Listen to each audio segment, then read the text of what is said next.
Hey everyone, this is Ben from the Gorge with Ben and Sara, and you're listening to the BS Podcast Network.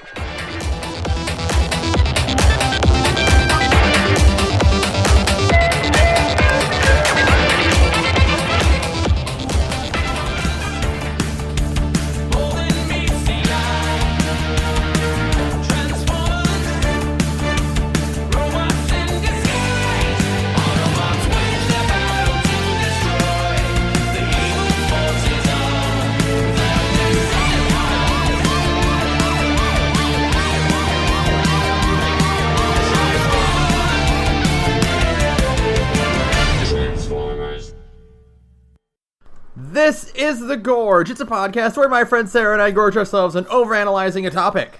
In this case, one extremely focused topic. The Gorge is brought to you by Patreon. That's patreon.com/thegorge, where for just $5 a month, you gain access to not one, but two podcasts. $5 gets you Takeout, a monthly commentary track where this month we're watching a Bayformers, folks. So get you $5 in. I think we're watching The Last Night? The Last Night, yes. Oh, so please look forward to that. And $2 gets you it doesn't get you That's Hell You're Walking Into this month. Instead, it gets you Pathetic Fools, There's No Escape, a whenever the fuck we feel like it podcast where I ask Ben what an energon is. And I tell her that it's the name of a series and also the blood in every Transformer.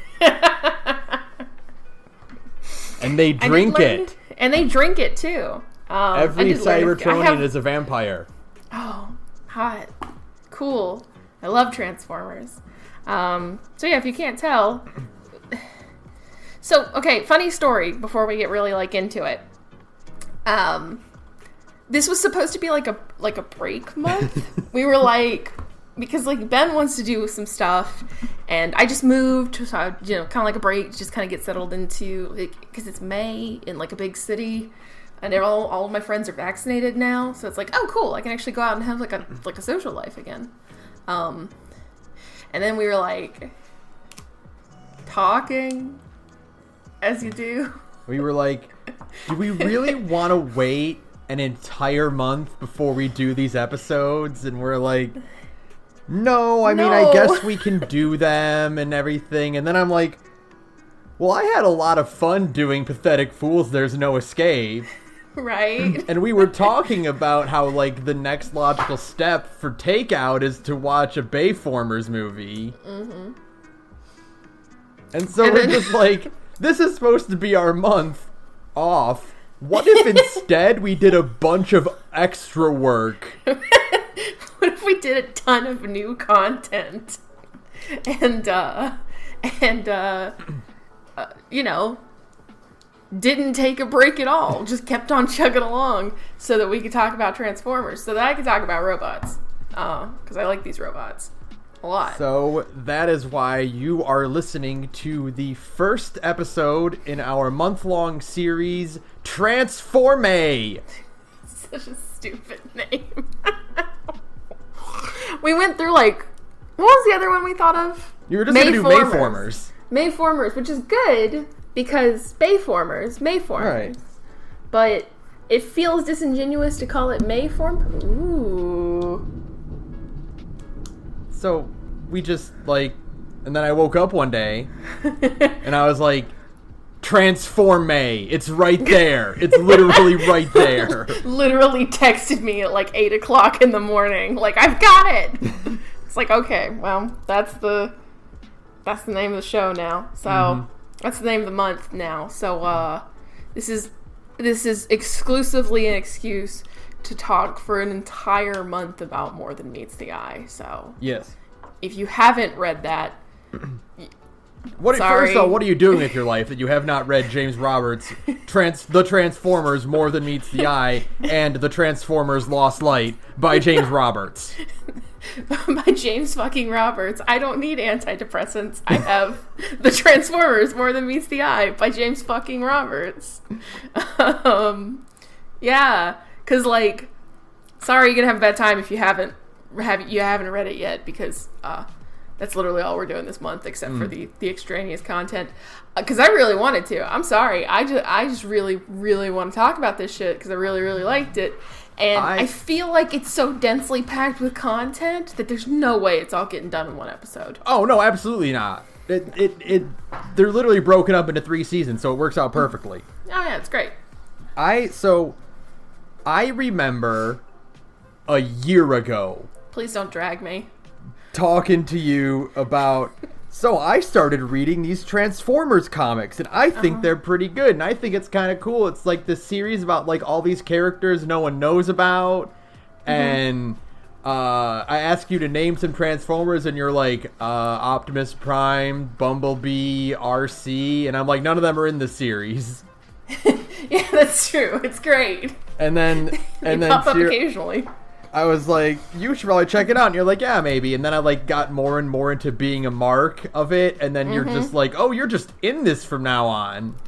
You're just there. This is just what you do with your life. And I thought, surely to God, I can avoid this horrible fate. And I was almost ready to like let it slide. And then you texted me and you're like, so I started reading More Than Meets the Eye.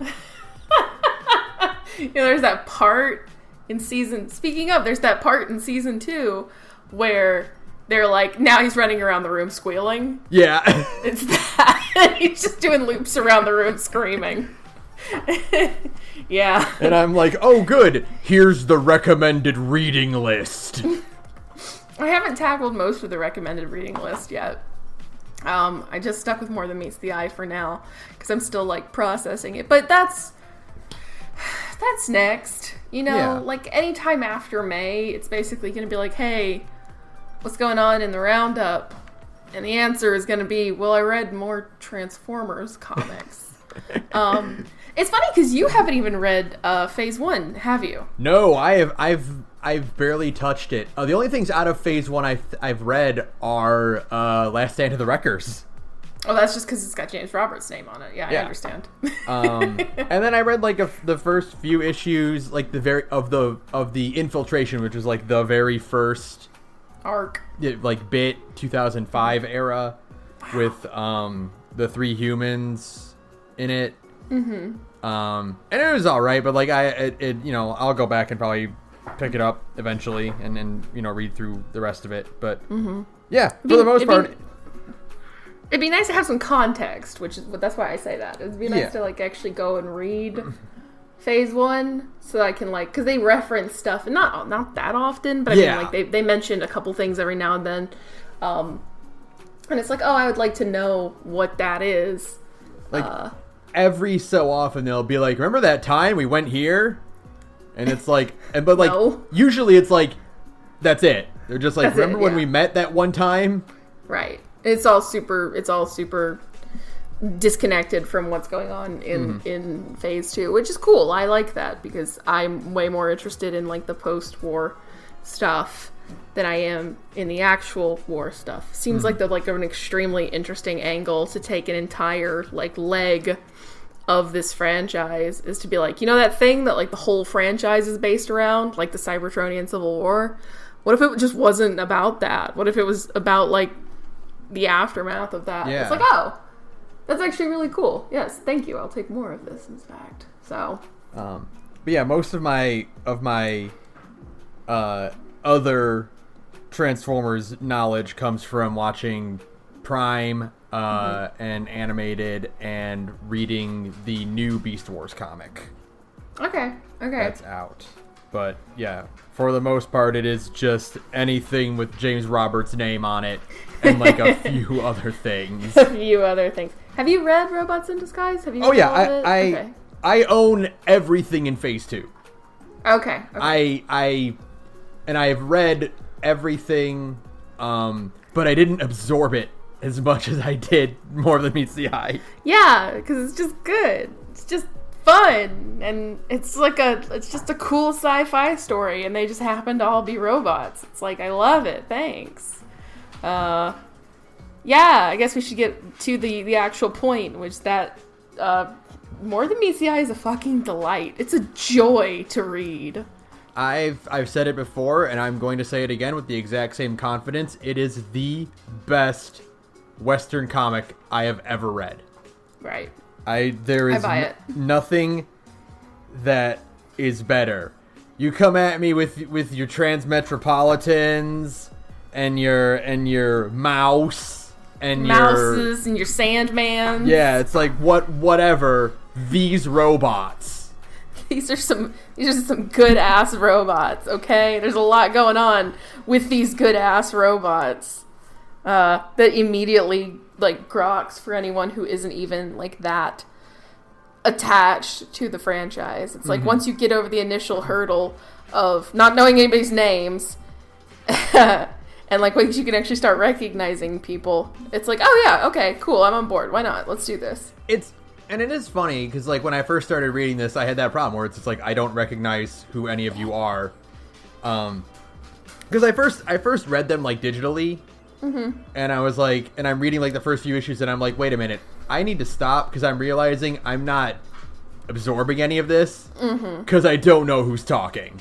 Yeah, absolutely. So that's what got me to like start buying the physical paperbacks because I can be like, all right, open a page. Okay, there's Rodimus, there's Ultra Magnus, there's Drift, and who is that? Flip, flip, flip. That's Cyclonus. Okay. I not to skip ahead because I know you have like actual notes for us to go off of. Thank fuck. I think the angriest I've ever been at this comic is during Delphi, because it's literally it's one of the earlier plot arcs, and it's literally which of these red and white robots is speaking right now. The fact that Pharma and Ratchet use like the same character model. They have the same little... Because, like, sometimes I can get by on, like, helmet details, like the little forehead thing going on. Yep. No. Pharma and Ratchet have the same one. And it's like... And First Aid and Ambulon have very similar, like, body structures. Yeah. So I'm just dying the whole time. And that's the story arc where they're covered in rust and, like, decaying. So everybody's even more incoherent. It's just like, I don't know who any of these characters are. And to make it worse, do you know who came along for this fun story? The non-medic robot who comes along for this fun story? It's Drift, who is also all white and red. Red and white, yeah. Yep. It sucks. I was like, for the longest time, I'm like, wait, is that Skids or is that Ultra Magnus? That's actually a really hard one, too. I get, and then they introduce later on, they also throw Fort Max into this, who's also a big blue robot. So it's like, okay, well, I know Ultra Magnus is the very tall one that's blue, and then Fort Max shows up, and I'm like, I don't know anything anymore. And I don't know who anybody is anymore. Their names have similar cadence. Oh, yeah. So I'm like... Fortress Maximus and Ultra Magnus? Fuck you. Oh, you know what? Also, before we dive into the Death of Optimus Prime, which is the beginning of More Than Meets the Eye, you watched the 86 or 87 movie again recently. I did, with context now. What was that like, being able to put names to faces now? It was wonderful. I'm so glad. I was just watching it, and I'm like, I know who all these people are now. I know what's going on. I can actually feel at least a little bit of some. Mostly it's just bemusement because it's like they are so far removed from like they're more than me, but also no, not really. Like Magnus is still kind of just like a dumb soldier type. Like he's not really like a leader. He even says it. And then like Roddy is like the exact same character except just more fleshed out and More Than Meets the Eye, where he's just like an idiot who wants to be the leader even though he's wildly underqualified to do so. It was great. Having more context now, when Prowl gets owned, I was like, yeah! Hooray! We love Prowl getting owned. Yeah. That's what I've learned from reading these comics, is that I just like watching this cop get his ass beat. And it happens several times in this comic, so I love it. Thanks, Chrome Dome. You're my hero. But yeah, no, it's very fun to go back to it now. Although you said when we were texting, it was like they should have fit Springer and RC should have been on the Lost Light just to have like the whole movie cast. Yeah, I absolutely agree. I 110% agree. Because it's funny because like jumping ahead a little bit, but Grimlock eventually does join the Lost Light. Mm-hmm.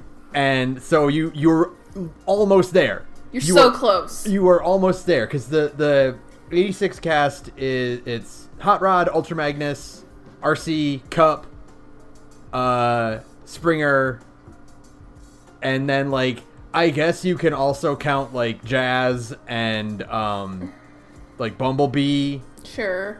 Because they were also pretty there, but like the main adventuring squad was the Dinobots and those characters. So it's like, right. You're so close. All you need are Springer, RC, and Cup, and it would have just been like the 86 crew. That would have been cool. Poor Cup. Look, I don't know a lot of what happened in Dark Cybertron. Like I don't. Mm-hmm. Ben, gun to your head. Tell me what happens in Dark Cybertron. Cybertron is dark. Cool. and Prime and Megatron do a jackpot shockwave, and that's it. Like I don't really know what else happens. I read that thing. I reread that one, and was like, I don't know what's going on. I don't know what's going. It's a mess because it also we're jumping around already. But short thing, it's just stop changing artists. Don't do it. Stop. Don't do it. It's a bad idea. I barely recognize who these robots are especially because there's a ton of characters in it that aren't more than meets the eye robots. They're robots in disguise characters. So it's like, I even less know who the fuck it is, but if everybody had like a consistent art style, I might be able to like keep track of all of it.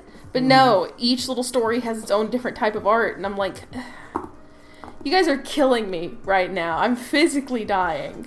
So, thanks. But anyways. We'll get... Yeah, go ahead. Finish. No, that's it. We're good. Okay. Carry on. We'll get to more on that later, but let's start from the beginning, which is technically the end of the war. Oh, yeah. With the death of Optimus Prime. Okay. Which tricks you, doesn't it? It does trick you. Because I know a Transformers. I've seen the movie. I'm like, oh, so he's just dead. That guy dies a lot. He dies all the time. It's a whole thing. It's a joke at this point. So I'm like, oh, he's just like dead. No, it's just that Cybertron is like a burnt hellscape. And they're like, oh, it's back. Yay. No, it's not. No, it's not. There's still problems. Yeah. There's still Metal Hawk. The whitest of boys. The whitest and the whiniest little crybaby I have got. He's a prominent character in Robots in Disguise, and is insufferable. How are you going to make me read a comic that has both Starscream and Metal Hawk in it? No, Starscream is better than Metal Hawk in this comic. Wretched, horrid character then. No, thank you. He just sucks so much. Every fucking time it's me, your war ruined the planet. It's like, where were you? You were hiding. You were fucking off somewhere else, being whiny. Like, no, thank you. I do love Rodimus just being like, you know what? I'm out of here. Yeah. Fuck this. I'm done. This. I'm leaving. I'm leaving. I'm going on a road trip in my frat boy party van. And then Drift is like, hell yeah, road trip. He's not helping at all to make this seem like less of a bad idea. I like how it never really becomes a good idea either. Like, from the word go, it's just a mess, and it just kind of stays a mess, and I'm so glad. Like, it's just so good, and it's really fun to go back and start all of this, and like see everybody at the beginning again, like you were saying, and how much everybody sucks. I love characters who suck. So, like, Cyclonus being the worst, Drift being kind of kiss-ass, Rodimus being Rodimus. I love all of, like, it. it's the perfect comic for me because everyone sucks so much, and they get better, but like not significantly. They just kind of learn to like deal with each other. It's Tales of the Abyss. It's Tales of the Abyss, of course. It's exactly that. It's what if we took a bunch of characters who are all extremely dysfunctional, don't know how to talk to each other, and that causes problems literally constantly. But then they learn to love each other. But that doesn't mean they actually become better people. More Than Meets the Eye is a story of a bunch of failures and washouts and losers who all pretended to like each other so hard they became a family. Yeah, that's exactly it. They pretended to like each other, so they faked it till they made it. It's great. I love it. So you have this whole thing kicking off with Whirl just straight up, because he can, just trying to kill Cyclonus. And it's like, okay, sure. And it's funny because like you first get that inkling in Death of Optimus Prime where Cyclonus is like because they lock up all the Decepticons, and Cyclonus is like, I'm not one of them. Don't lock me up in here. And then that carries over into the first story arc, which is Liars A to D, because James Roberts is great at titles. Every single story chapter arc thing is good. They all have good titles. But you get that scene where Cyclonus just kind of stumbles onto Whirl, like, desecrating corpses. Yeah. And then Cyclonus is the bad guy. For some reason, it's his fault that Whirl is talking to a bunch of dead guys hanging up in a closet somewhere. It's like, no, Whirl, you're the one with brain problems, buddy. So it's really cool because the first issue of Liars A to D is great because James Roberts has such a great grasp on, it's weird to say for a comic, but cinematography. No, I totally get what you mean. Because I was reading out on the TF Wiki where it's like the first issue, like he breaks it up into seasons, and it kind of does feel like a TV show. Yeah, everything is super episodic up until, like, the very end of each, where it's, like, all of these stories are very disconnected from one another, except for, like, small little snippets that transition through each, like, through the full season until we get to our big finale. It's basically like how how Stephen Moffat writes Doctor Who, but good. Right. Exactly, because, every Stephen Moffat episode of Doctor Who is like, ooh, what's the mystery? Will we solve it? No. No, we never do. The mystery unlocked a bigger mystery, but James Roberts is like, here are answers eventually. But, like, it's also the same idea of, like, there's always, like, some callback to, like, a thing that will become relevant later. It's like, here's the scavengers, here's the DJD, here's stuff with Skid's memories. All of these things eventually get brought back in, like, a significantly more intelligent way. It's like basic setup and payoff, but the thing is that so many people get, like, basic setup and payoff wrong that it's always like, oh, how nice, somebody got it right. But it's interesting because the first issue is set up like the opening credits to a movie. Like, all it is like vignettes of what will eventually be our main characters as they're going about their day, and they're unconnected paths that will converge into the plot. Right. And, like, go ahead. You can almost see, like, the opening credits, like, superimposed over the scenes. And, like, cutting in between each scene, showing who, like, listing who is who. Yeah, and, like, you can almost hear, like, the background music, the kind of, like, cheerful, upbeat background music that, like, leads to the start of the movie. And it's great. It's because you can almost hear it being overplayed by Whirl trying to throw Cyclonus over a mountain. Yeah, exactly. It's great. And Tailgate crawling on his hands because his legs are shattered in the bottom of a cave cavern. like, one of the early gags that sold me on reading all of this is the part where Tailgate freaks out thinking he's killed Whirl. Thinking he's killed Nutjob. Yeah, excuse me. Thinking he's killed Nutjob because he doesn't know anybody's name. So when somebody calls Whirl Nutjob, he's like, that's just his name. Okay. One of the things that carries over, and it's so unspoken, because it barely comes up ever, but it lasts for a long time that Tailgate thinks Whirl's name is Nutjob. It's so good. Like, no one ever corrects him, and he doesn't address Whirl by name enough for it to be, like, a solid recurring gag. Right. But it happens just enough that you're like, oh, that's right, no one ever told him. No, Tailgate just thinks Whirl's name is Nutjob. And like, that whole sequence where he just starts, like, freaking out. It's like, I killed him! Was so funny to me that it just immediately sold me on the comic. There is only one thing I don't like, and I realized this more as I reread it, which is, I don't like that Tailgate's intro sequence says 6 million years ago. Like, it has that little card in the top of the panel that says, like, this happened 6 million years ago. Uh-huh.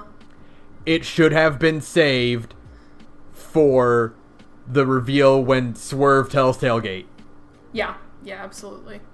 That makes sense. That should have been it. The audience should not have known this until Swerve told him. That he missed the whole... What do you mean there was a war? You missed the war between the Autobots and the Decepticons. The Who and the Who? The Who? Yeah, it's so good. Because he's literally older than it. He's like, like you said, 6 million years old. And it's like, oh, buddy, you fell in a hole and literally nobody noticed you were gone. This poor kid. This poor old man. Technically old man, but also, again, my baby. That's going to be a recurring thing in all of these episodes where it's like this millions of years old robot. That's my baby. But you also get these really great introduction scenes for characters that, you know, like I said, don't show up in anything else. So you get Swerve being himself, and you get what's his name? Orange guy kind of blends in. Definitely not important at all. He likes model ships. Has crazy eyebrows. What's that fool's name? Wrong. That's it. That guy. A robot who utterly stands out to no one except for the fact that he has great eyebrows, which is just every time Rung takes off his glasses, I'm like, you can't do that. No, those are your eyeballs. What are you doing? You're not supposed to have normal eyes underneath there. Why does a robot need glasses anyways? I love the bit where, like, because he's, you know, Red Alert is the one, you know, fielding everyone before they board, and they're like, Red Alert, the most paranoid character of all time, does not recognize his own psychiatrist. He just doesn't stand out that much. He's just a little guy. He's just a little scrawny guy, and he's definitely not important. No, not at all. Don't worry about it. One of my favorite bits, and this is getting ahead of myself, but one of my favorite bits is when Ratchet is tending to both of them because they're on the ship, and Rung's arm gets knocked off by Cyclonus. That's right, by Cyclonus. Yeah. Ratchet's tending to them, and they're talking about Tailgate, and he mentions that, like, he's so old that he's basically got, like, gears and pulleys inside of him. Yeah. And he's saying that to Rung, who, it's very important plot point that Rung has not changed or, like, reformatted himself ever. Nope. That Rung is super, super old. It's funny, though, because, you know, they mention that the Knights of Cybertron ran off, like, 10 million years ago. And I was like thinking about it. I was like, oh, that's a really long time. And then I thought about it a little bit more, and I was like, oh, that means that for basically half of Cybertron's existence, there's been a civil war. Yeah, basically. The Civil War lasted for like 4.5 million years. Mm-hmm. Was it 4 or 6 million? It's 4, because 6 is how old Tailgate is.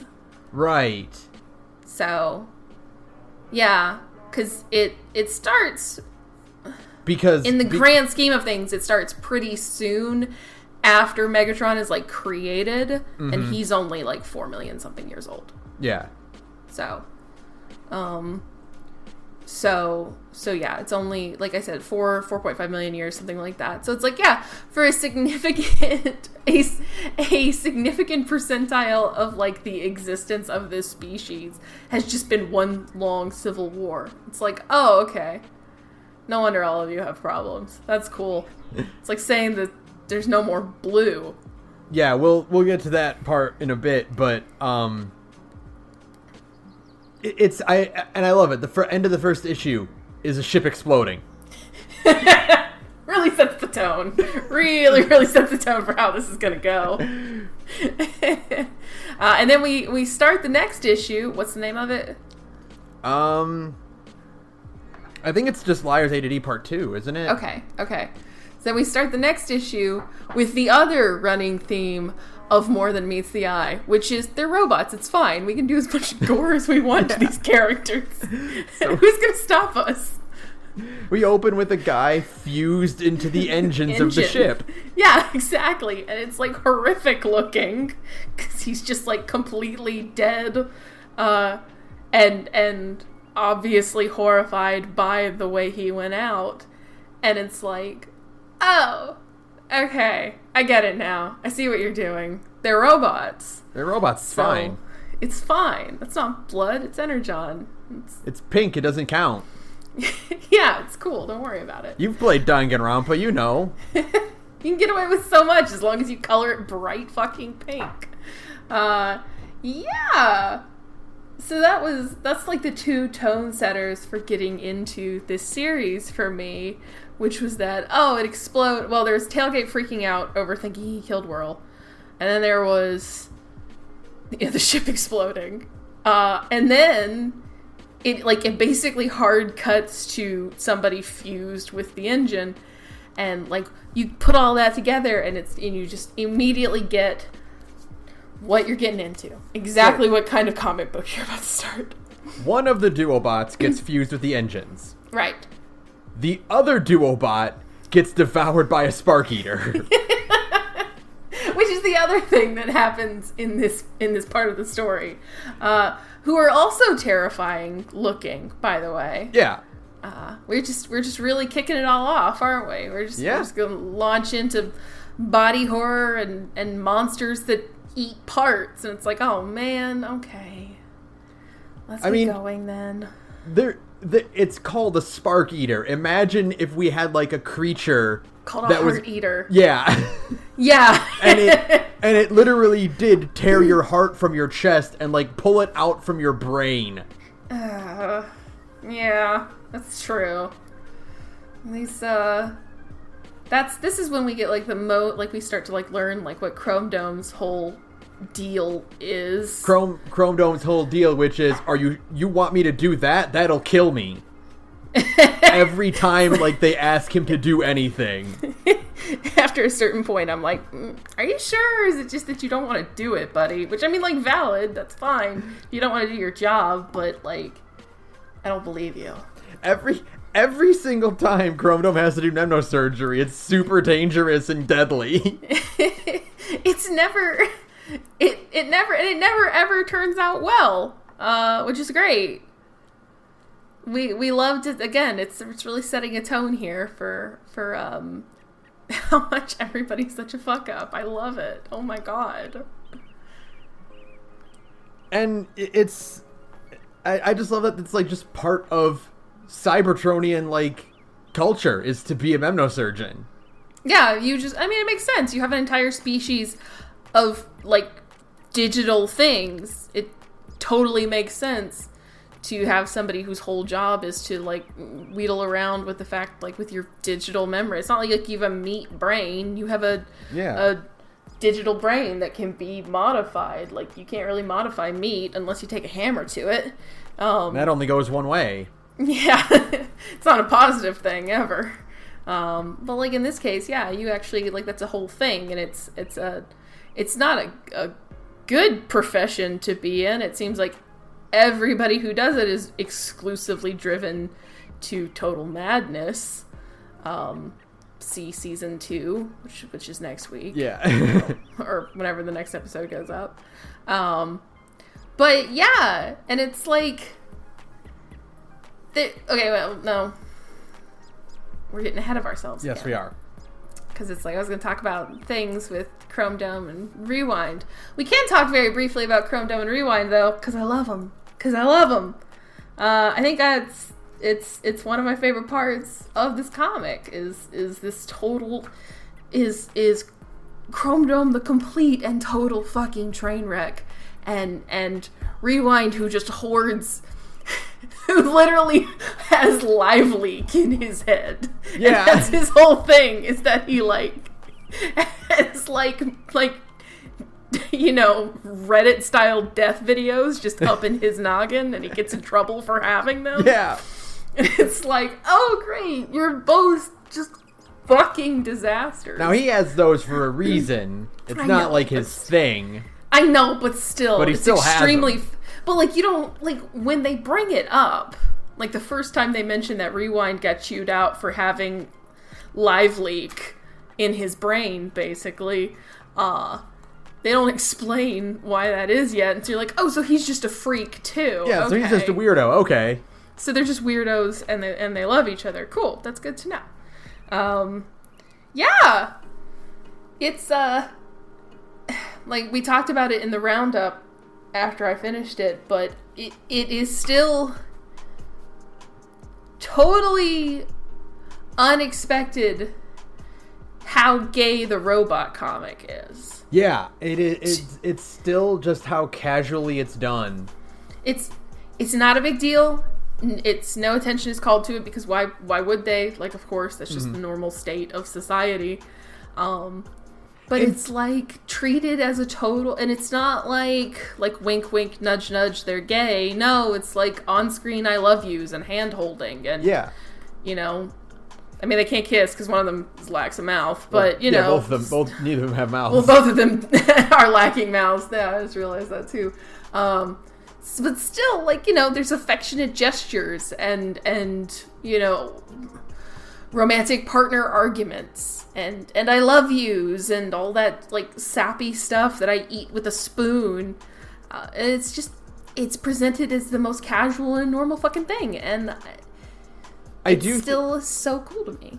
I do think it's funny because very early on, in the first issue where Prowl is trying to convince Chrome Dome to work with him, he addresses Rewind as Chrome Dome's friend.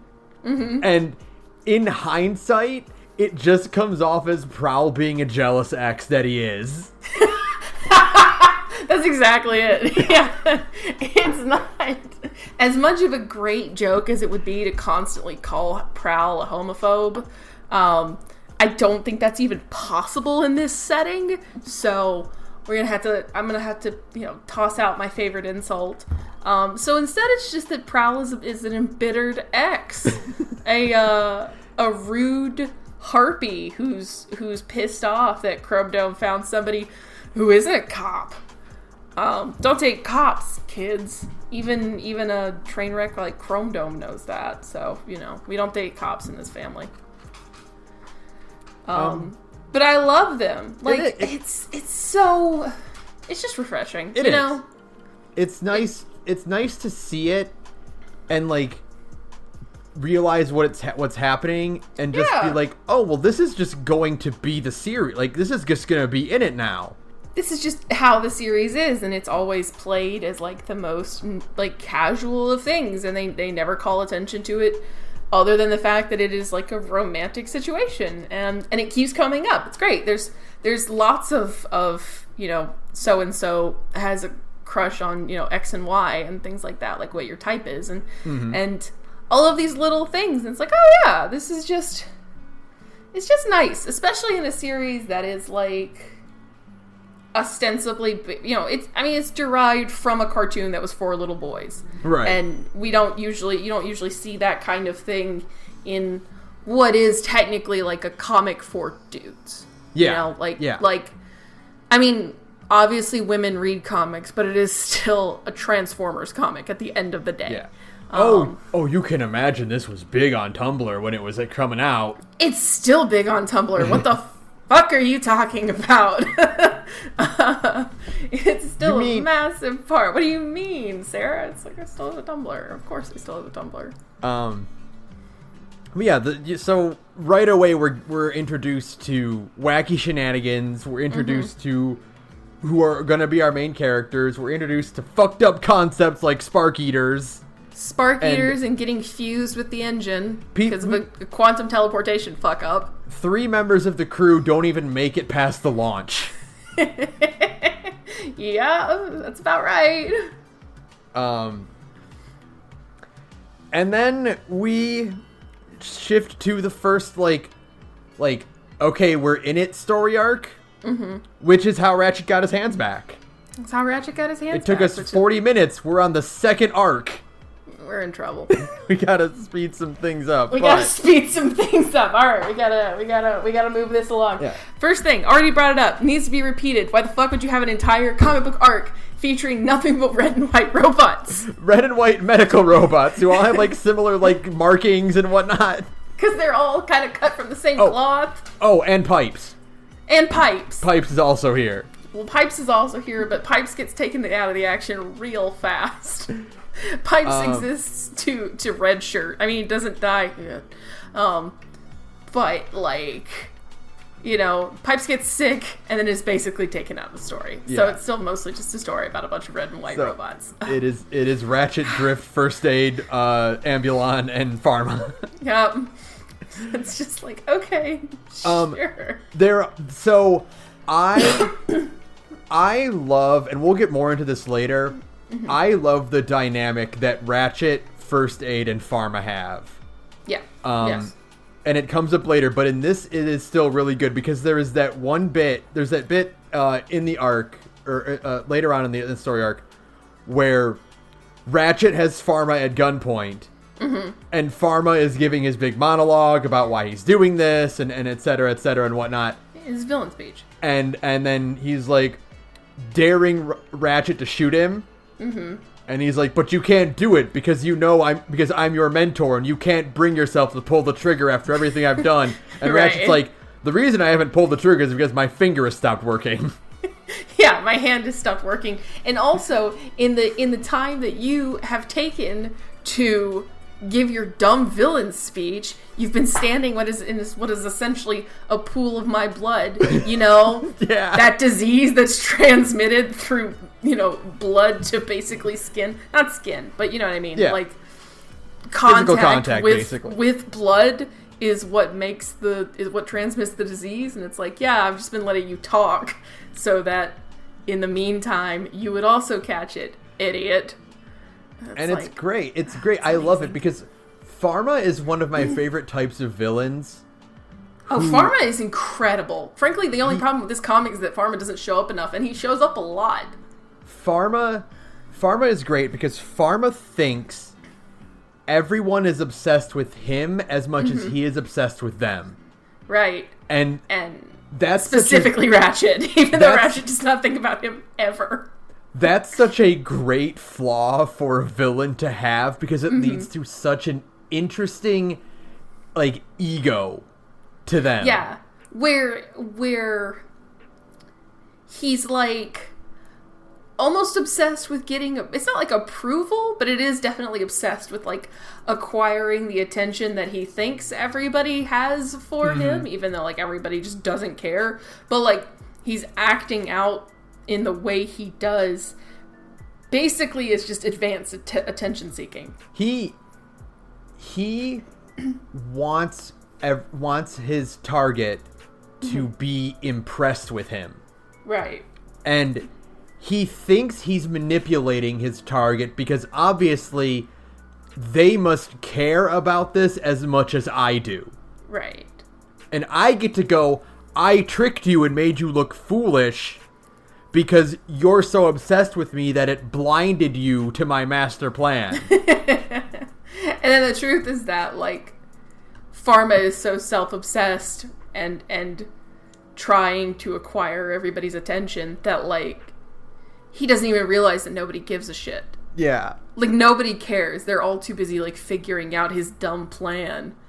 And it's great. Like, the whole, except for the headache that is trying to sort who everybody is out. It's a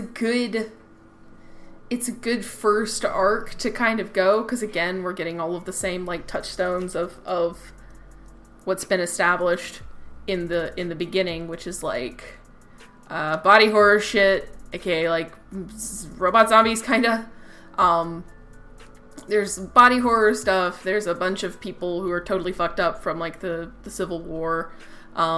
We get a little bit of hint of the DJD. Yeah. Which is great. Because I love me some DJ. I mean, I hate them because they're, like, monsters. But I love them because they're monsters. We don't get enough of just, like, cackling evil bad guys in stuff anymore. And the DJD are all just like, yes, we're extremely evil and loving it. And you know what? You know why we don't get that? Why they need the DJD in this one? Because Megatron isn't there to do it. Because Megatron's being... Start! Megatron is a different character in this one, so he doesn't get to be the evil, maniacal, cackling guy anymore. We gotta have someone else to do it. I'm putting a moratorium on this conversation, though, because if we start it now, the rest of the podcast is gone, bro. Please look forward to later. Please look forward to season 2.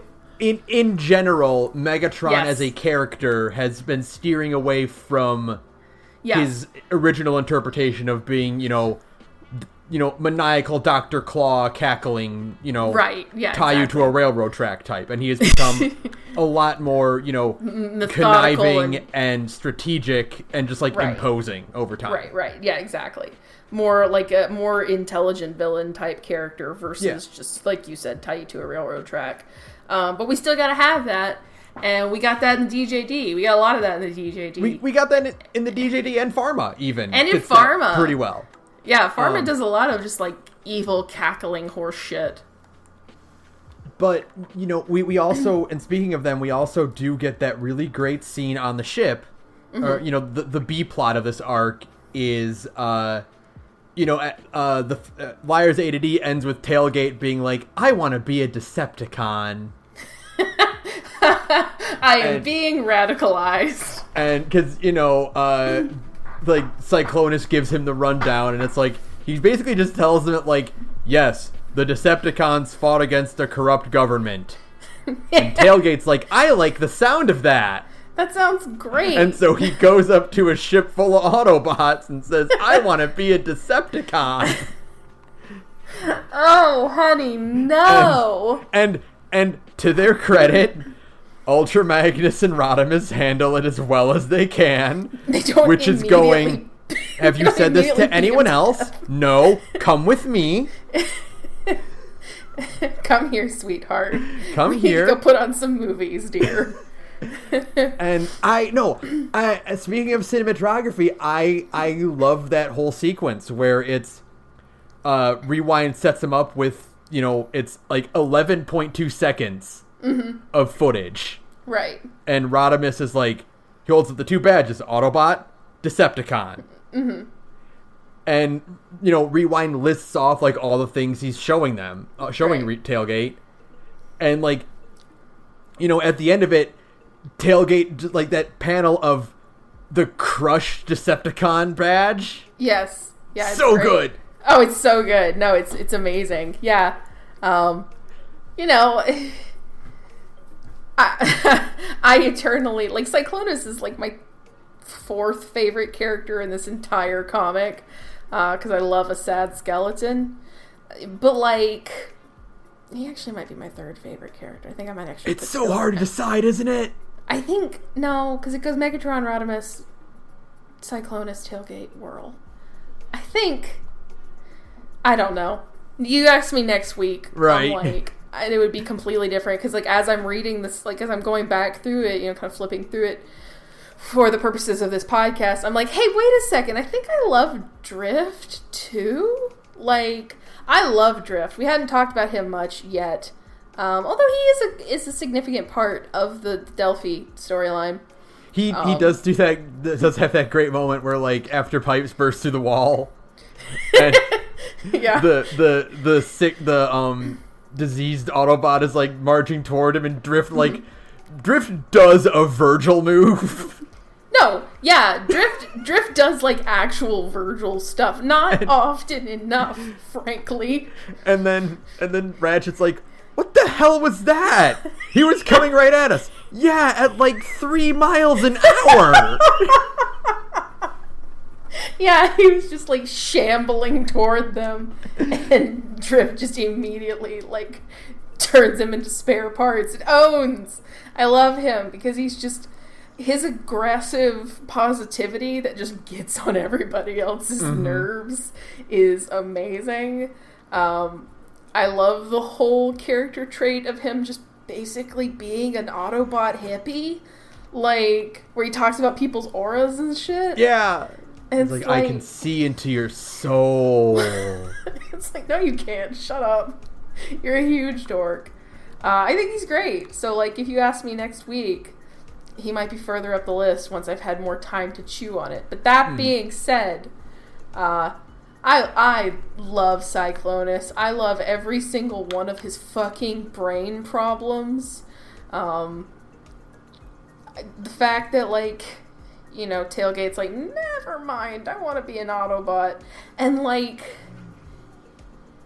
he's been doing this whole, like, I don't like Tailgate thing. But the fact that he takes Tailgate, like, deciding to be an Autobot so fucking personally is like, oh, you already have a crush. Like, you're already in love. Okay. You know? Like, it's not subtle. It's great. No, yeah, it like you're already starting to see it, even as he fucking decks Tailgate and kicks him in the chest. Yeah, just says drop dead Tailgate. But, like, I mean, he's taking it extremely personally. If he didn't care, then he wouldn't have that degree of a reaction. So it's like, oh, there's like a heart underneath this sad skeleton. And also, a disclaimer, these are Cybertronians. It's canon that, like, they regularly just try to kill each other. It's an expression of affection. Don't worry about it. There's literally a bit in Robots in Disguise where Soundwave and Alpha Trion are, like, meeting up again, and they're like, sorry I beheaded you. It's fine. Don't worry about it. It's just what everybody does. It's cool. I mean, they're robots. Even though there are robots dying all over the place in this comic, it is pretty hard to kill them because, like, they are robots. You can just put them back together. Limbs can be removed and reattached very easily. That happens in this story arc. Yeah, it's great. That's how Ratchet got his hands back. Yeah. It's such a good shot, too. I wish he had kept the hands blue, though. I don't know. I was looking at it, I was like, I just like that little detail. It's another little differentiating thing between, you know, all these characters who are aggressively red and blue. But, you know, I get it. They didn't want to... He didn't want to mess up his own aesthetic. Yeah, I totally understand, you know. But yeah, so what's next? Next is Interiors. This is an easy one to get through, but it is still a really, really good issue. It is the Fort Max hostage situation. This one's so good. Which is where Whirl and Rung shoot to the top of my favorite lists for a while. Yeah. Yeah, no, there's so much good stuff going on in this one. I can't really, like, get over, like, how good of a dynamic Whirl and Rung have when trying to, you know, deal with Fort Max. Right. See, you did it too. I did. I almost said Ultra Magnus, but no, he's Fort Max. It's Fort Max. Anyways. You also get, well, for us it's foreshadowing, but for people who read this chronologically, it's a callback to Last Stand of the Wreckers. with the Garrisic stuff. But you know, it's a great like back and forth, like good cop, dumb cop.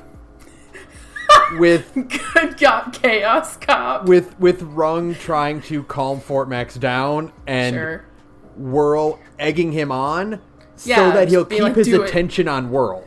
Right, yeah. So he'll be too busy trying to, you know, mess with Whirl and talk to him that he won't do anything extremely rash, you know? Yeah, or hurt Rung. Yeah, exactly.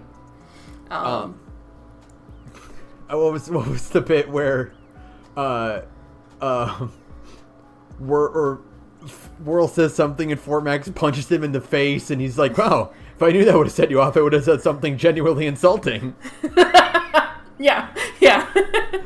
Whirl has such a good, I mean, obviously it's a comic, but what I mean, like, when I say voice, I mean just,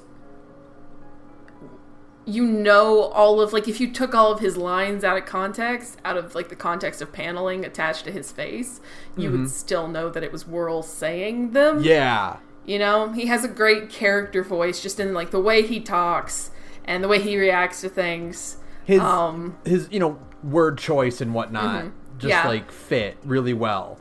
Yeah, they're easily identifiable. There's something really kind of interesting in this character who is like, in a way, he's extremely affable. Like, he's incredibly hard to get along with, but he has a very, like, naturalistic way of talking versus, like, other characters, like Magnus or Rung. He has, like, a way more kind of contemporary way of talking.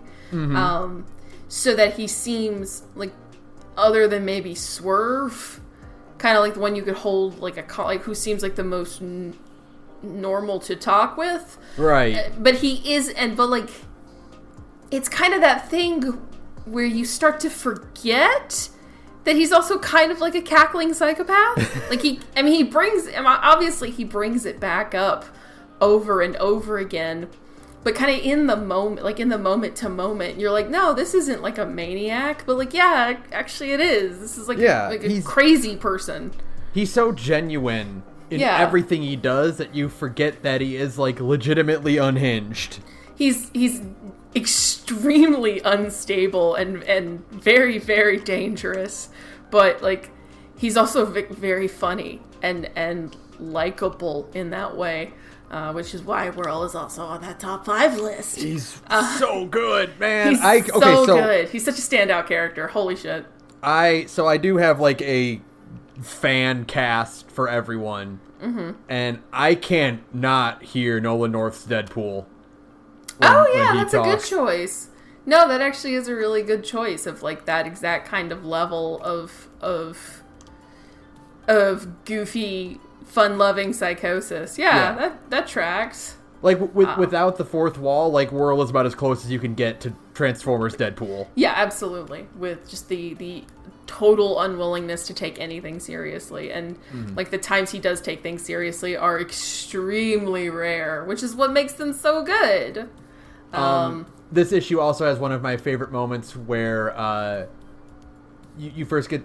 I don't know if it's just, like, the first time it's happened, but you get one of Rodimus's, like, little neuroses where Fort Max calls him Hot Rod.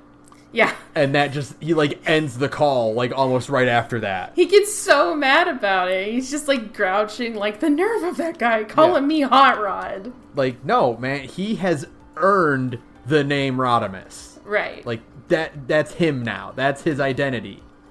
You don't get to call him Hot Rod as a way to dress him down. Yeah. You know? And then Rung gets his head shot off. Yeah, By Swerve. Oh, Swerve, buddy. Oh, it's good though, because it kind of goes back to, like, how out of his depth, like, Rodimus is. Yeah, as a leader. As a leader, by asking Swerve to do this, like, you know, there's character going on in decisions like that, that makes it really good. And you know, I I like a lot of things about this comic, but even stuff just as simple as before they tell you if you have an eye, you know exactly why Fort Max attacked the people he attacked. You're like, oh, they're all blue. Right. Oh, like Overlord. Okay. And I don't know, there's just, it's a thing that I am, like, really fixated on, and this comic does a really good job of, which is, like, what do you do when you have an entire species who, at this point in the timeline, have no hope of propagating themselves any. There's no chance of new Cybertronians, again, at this point in the timeline. There's no chance of that, and everybody, except for like a handful of bots who either bailed on the war or just lived on a colony that wasn't involved in the war, like the Camians. Mm-hmm. Everybody was involved in this war and was traumatized by it. Yeah, everyone. There's a bit. Tailgate has it later on. I can't remember if it's in this season or the next one, but like where he gets mad about something and he's like, "I'm just upset." Doesn't anyone just be upset anymore? And it's like, no, nobody can just be upset anymore, because like if you allowed yourself to just be upset again, it's like we've moved past that, buddy. We've as a species have moved past the idea of just being upset and talking about our feelings, because literally everybody has wartime PTSD, and I mean everybody. Yeah. Nearly everyone you know is dealing with something relating to it, because on a long enough timeline, and the Civil War was on a long enough timeline, everybody got involved. Like... And so even though there's like a bunch of, there's goofy stuff going on, but you kind of get like an insight into like what's going on in Whirl's head and what's going on in like Fort Max's head. And it's just like, oh, this is a whole, everybody who got on the Lost Light is in a way trying to work through some sort of like trauma that keeps them from reintegrating into basically Cybertronian society. Like, right. Everybody who is on there specifically to run away. Yeah. And like that's the whole purpose, like we said, that's literally why Rodimus is doing this. He does not care one whit about the Knights of Cybertron. Are you kidding me? He doesn't care. The whole point is that everybody is here. Even the people who join along the way, like everybody is here in order to get away from something.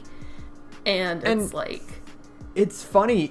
It kind of adds, not funny, but like it adds this great layer of irony to Rung being the only ship psychiatrist, and by design, the character everyone forgets. Yeah, the character who like gives good advice, but nobody is ever gonna hang on to it. Like everyone, like there's a scene in season 2 where Ratchet has to remind people that Rung is the ship's psychiatrist and that you can talk to him to deal with your problems. You can have a conversation with Rung and maybe you'll feel a little bit better.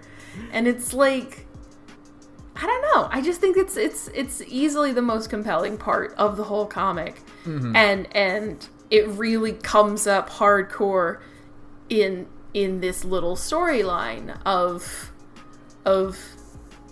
understanding that, like, yeah, no, Fort Max just has PTSD. He literally just has PTSD, and it was literally triggered kind of out of the blue, which is what happens. You can be fine 1 minute and totally not fine the next, and it's randomly triggered by just a color, which is super interesting also because Fort Max is also blue. Yeah, he's very similar color palette to Overlord. Yeah, and so, I mean, you have to wonder, the whole point is you start, thinking about, like, I mean, that has to mess with a guy's head. Yeah. I mean, an already messed up head. And I just think it's really good. I just think it's really good. It's nice to see this series kind of explore, like, the effects of PTSD, wartime PTSD that characters can have when these characters are built with guns inside their bodies. Yeah, literally kind of constructed from the word go to make war. Like, they talk about, before Fort Max bursts in, Trailbreaker is mocking him and dismissing him because, like, oh, I'm Fort Max, I have guns in my legs, and then Fort Max walks in. And it's not to talk about season 3 technically, but there's a thing that happens at the very end of Lost Light that is about how, like, I can't even really talk about. I mean, I really should just hold off. Yeah, just hold on to it. I know what you're talking about. The short version is that, like, they can't help but make war. I guess that's an easy way to do it. Is that, like, they almost can't help themselves because, like, the way they're constructed. Well, we'll actually get to talk about it during the next arc too, a little bit. Too. Oh, good. Okay, yeah. Because next is our favorite boys, the Scavengers. Scavengers. And yes, J-Ro has confirmed that's how you pronounce it. Because there's a bit, I think it's in Lost Light, where Nickel is like, I'm with these guys who call themselves the Scavengers, but they pronounce it wrong every time. And every time one of them say it, it's in, like, a different font. Yeah. So I just call them the Scavengers. The Scavengers. The worst Decepticons in history. And in of themselves, tragic figures. Because we get to that one bit where they're talking to Fulcrum and, like, bringing him up to speed. Yeah. And, Fulcrum War's asks, over. like, the war is over. What do you mean the war's over? Like you said, that's like saying the sky's gone out or there's no more blue. Blue. Yeah, it's such a good line. But better than that, I think, is my favorite is when they're like, so which side won? And they all just kind of look around a bit and they're like, well, we're pretty sure the Autobots won. Just probably the Autobots. Because, And yeah, it's this great implication where it's like you have this bunch of guys who've been fighting for their entire millennia span lives, and they know they're the bad guys. No, they're completely aware that they're the bad guys. Like, I think you have to be completely self-aware at this point that you're just the bad guys, or you're Tarn. Like. We're sure the Autobots won, and they don't say it, but the answer is because they're the good guys. Mm-hmm. Right. Yeah. And then right afterwards, you get that really, really dark scene where you realize their bonfire is an Autobot, and they're like, and it's like, but the war's over. Really? I hadn't heard. Yeah. I love these guys. They got some problems, but I love these fucking guys. Like, they're just so fucking funny. Like, and it's great because, like, you gotta have the writerly patience of a saint to set these guys up, and they keep coming back, but they're never interacting with anybody from the Lost Light. It takes so long for this to pay off. And it's like they literally do not interact with anybody. I can't. And I'm like reading, like, dude, I was reading this going like, when are they gonna meet these assholes? Like, when are these two groups going to intersect? Can you imagine reading this on a monthly basis? Oh, God, no. Right after Rung's head gets blown off, you open the next issue and it's about these, like, Goons? Bunch of weirdo Decepticons? Yes. It's incredible. Yeah, we just hard cut to people who have like nothing to do with the main. The only thing they have to do with the main story is the fact that they interact with the DJD, but like they're too established.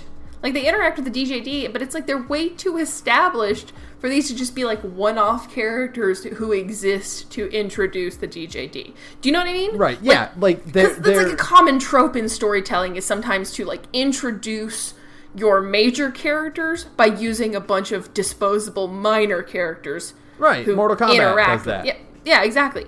Who interact with them. And it's like, no, these guys are too fleshed out for that to be what's happening here. It's the fact that they survive, because James Roberts would have the guts to introduce a bunch of friendly, upbeat, fun, goofy Decepticons. And then immediately kill them off, yeah. And then the DJD kills them, and you go, oh shit, the DJD are very dangerous. Right, yeah, of course. So the fact that they do end up actually surviving, yeah, you're like, wait, this is gonna be important later. Oh, actually, what you say is, wait, are these guys gonna be important later? And also the fact that they just happen to kind of pick up Grimlock. They kind of find and even because, like, I watched the movie before I started reading More Than Meets the Eye, and so like, this is Grimlock, and I'm like, wait, the dinosaur? You found him? What's he doing here? It's great. And so one of the things I think is really funny about this arc, I don't know if it's in this one or if it's later on, one of the other Scavenger arcs, but they mention that Megatron was furious when Grimlock went over to the Autobot side. Right. So he started out as a Decepticon. That's never shown in the comics. Grimlock has always been just a Dinobot or an Autobot. So how do you not do that? We don't know what they're talking about. That's amazing. So yeah. So Grimlock was just a Decepticon at some point. Yeah. Now, in Rid 15, which is the sequel series to the Robots in Disguise series, that's a sequel to Prime, the cartoon. Oh God.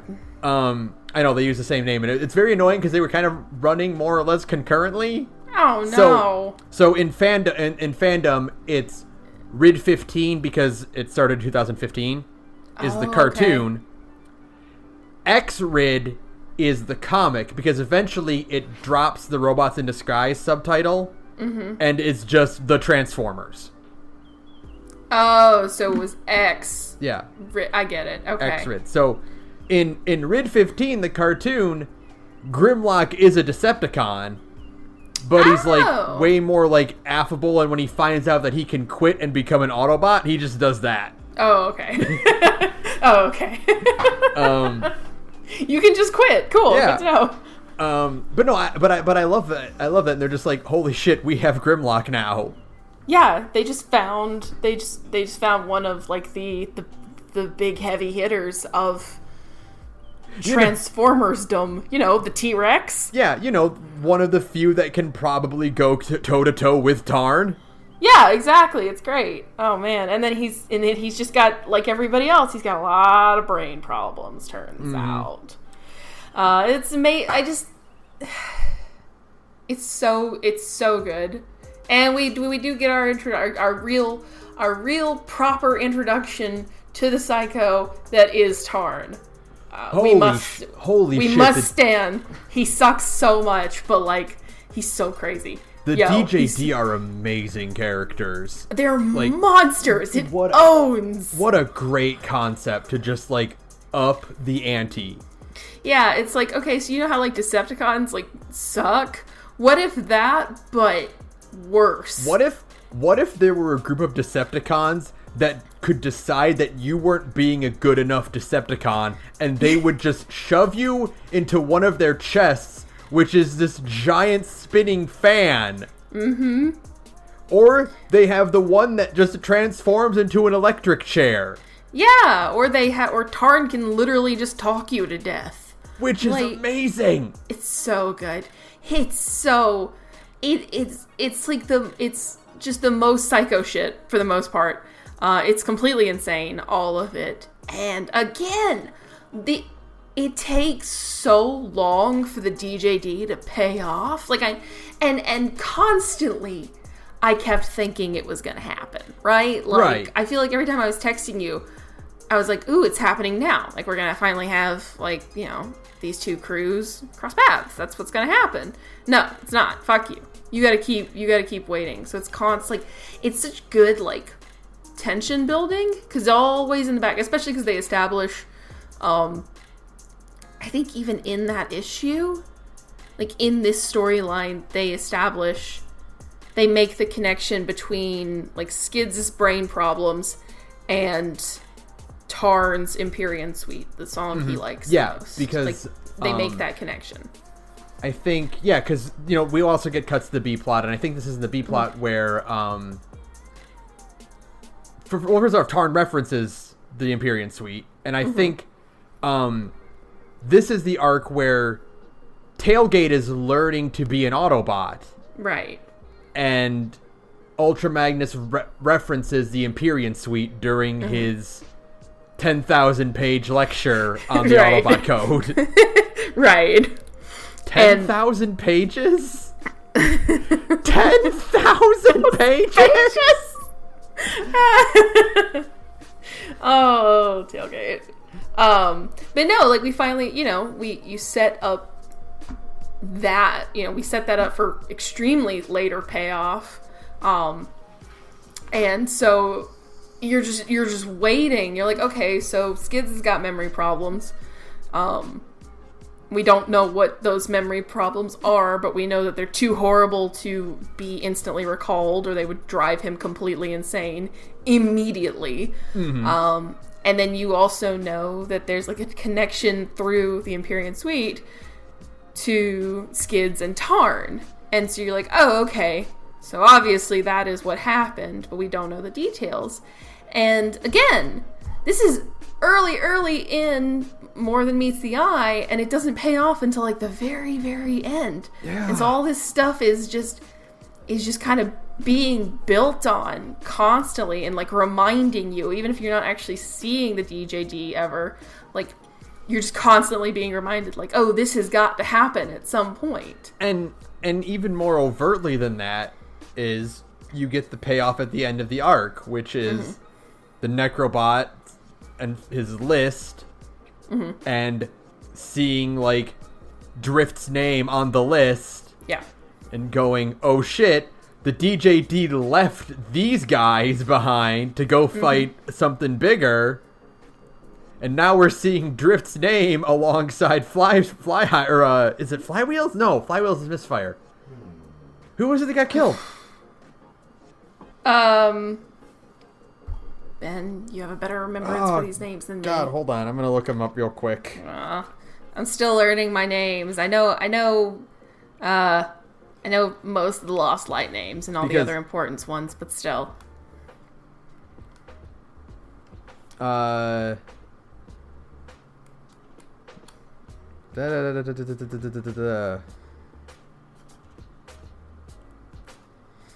The tension. It was Flywheels. Okay. Yeah, Flywheels. Okay. Cool. Good to know. Yeah. But Flywheels gets killed because Misfire has a different name sometimes because of copyright and whatnot. He's usually Fly High. That's it. Okay. Wait. Why? What do you mean by copyright? Because of weird things with trademark and whatnot. If a name is not available, they have to give him a different name. Oh. Okay. So sometimes like, in this case, they just, if the name like Misfire or Fly High is not available, they'll just give him the other one. Oh, on, good. Like, toys and whatnot. Good to know. Yeah. Anyways, but yeah, no, it's we're planting all the seeds for like what's going to come later. We're waiting for all of this to pay off, and for now, we just get to learn that like, we already knew kind of from what was going on at Delphi, but like now we know for sure. Like, oh yeah, they're all just psychos. They're just blood-soaked psychopaths. They're good. I mean, they're really interesting characters, but they are just blood-soaked psychopaths. And then we move on to the annual, actually. Flashback? That's flashback. No, You, Me, and Other Revelations. Primus, You, Me, and Other Revelations. The 2012 annual. Okay. Which is the cool flashback to like the Marvel UK style. Yeah. Art. Yeah. Which is probably the only like real highlight I have on this one. Because the rest of it is just kind of like it is some kind of like more setup here and there a little bit. Oh, that's the one that when we weren't in the cool like lore building old fashioned art style was in that. I hate to say it because I think most of the art in More Than Meets the Eye is really, really good. I think the art in this one, and they do that artist does one other thing in this, which sucks because it's the artist who does the Are You Happy thing, the documentary, like, which is I think is a really good sequence of panels, but the problem is I really highly dislike this art.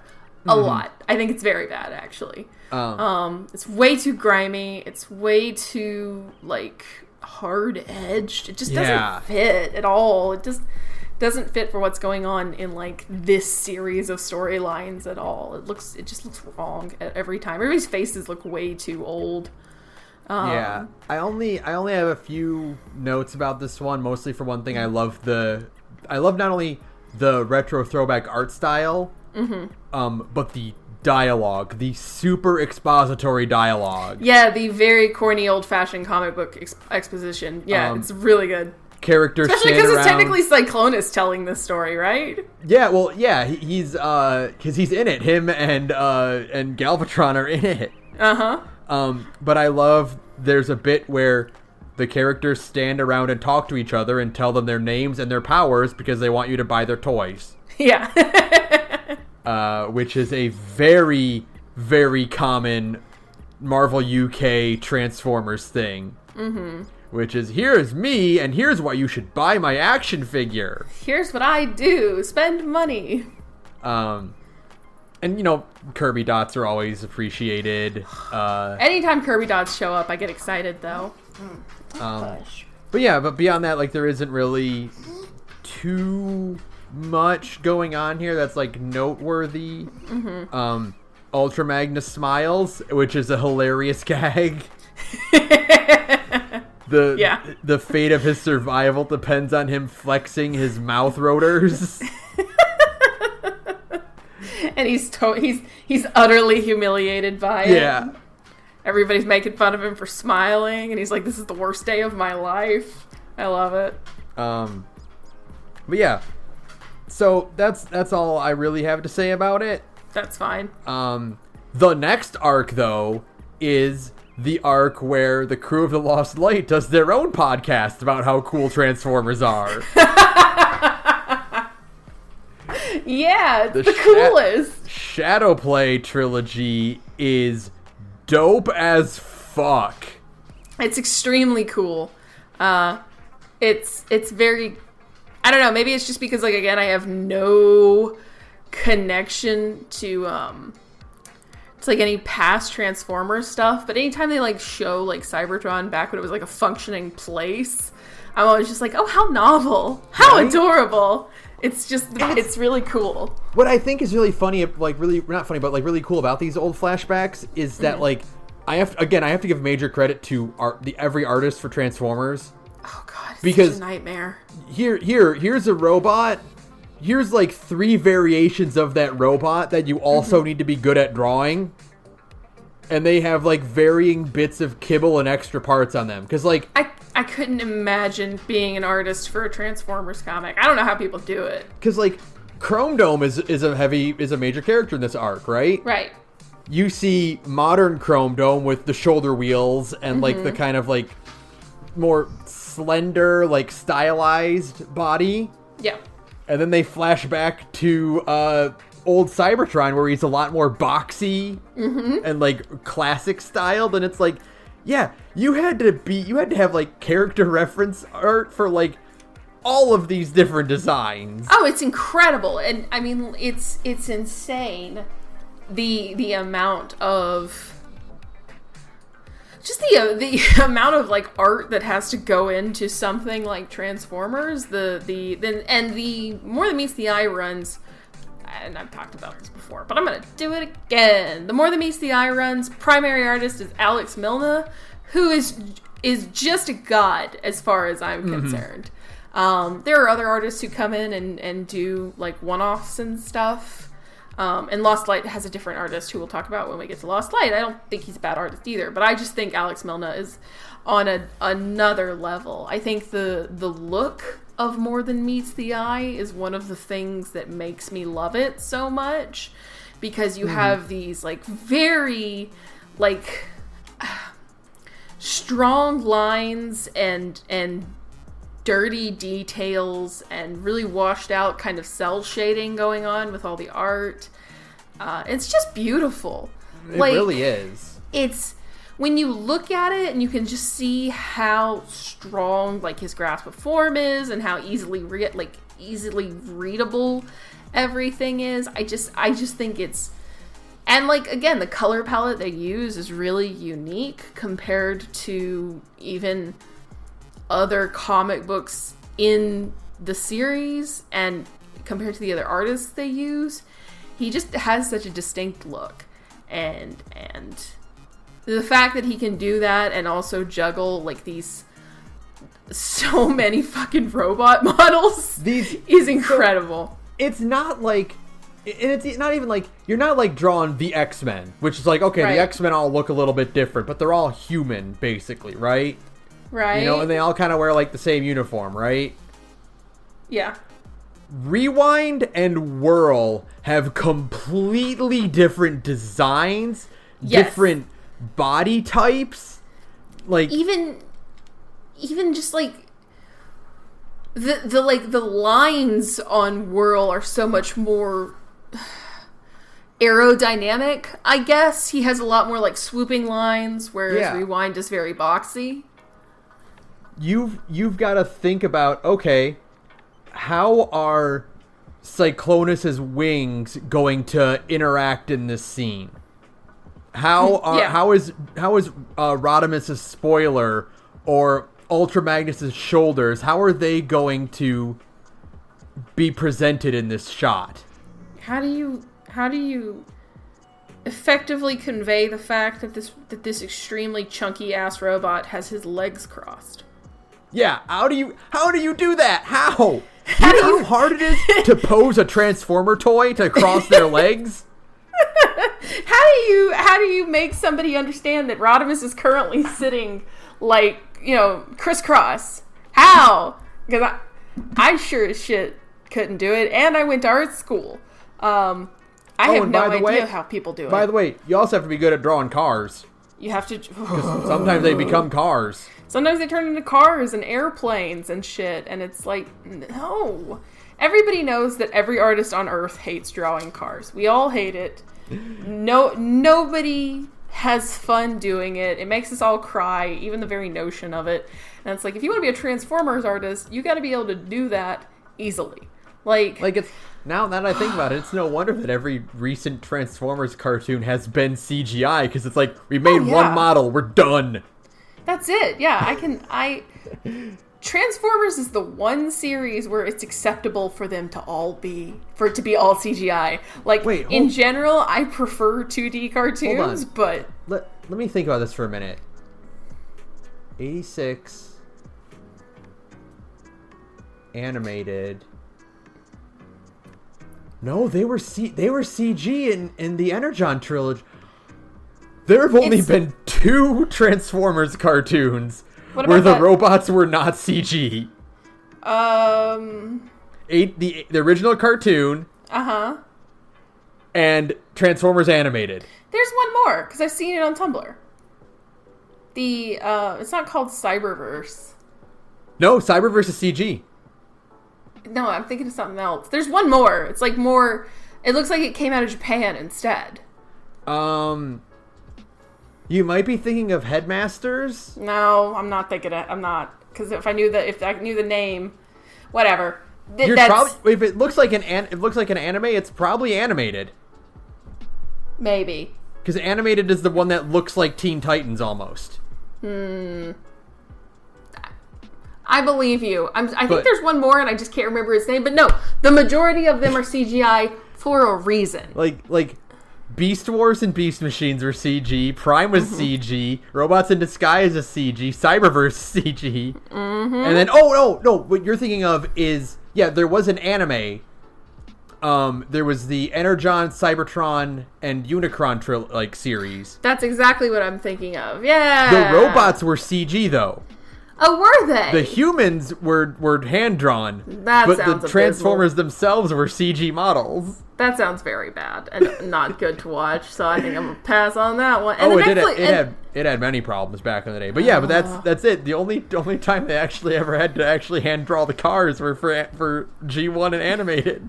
Yeah, because again, no one wants to draw a car. Nobody wants to draw hundreds of frames of cars. Are you kidding me? That's why G1 kind of looks the way it does. It's because that's just hard. You gotta make it, not so good sometimes.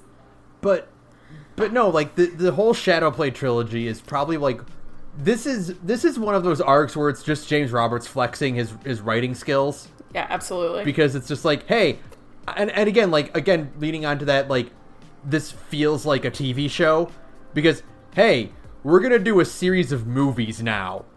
One of them is going to be a cop drama, one of them is going to be a political thriller, and one of them is going to be a heist movie. And then they're all going to converge at the same moment. It's going to be great. It's going to fucking blow your mind.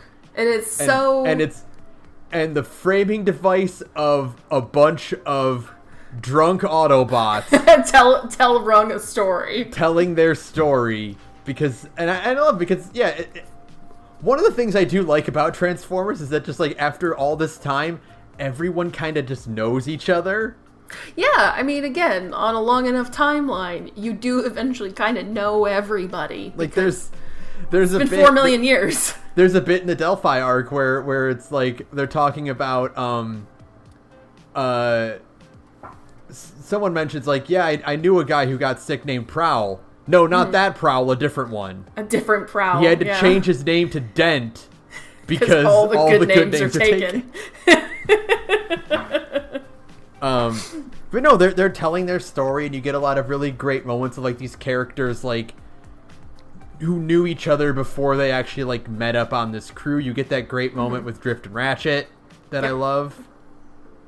Where it's Drift is just a train wreck. Yeah, okay. he was a burnout, and Ratchet basically saved his life.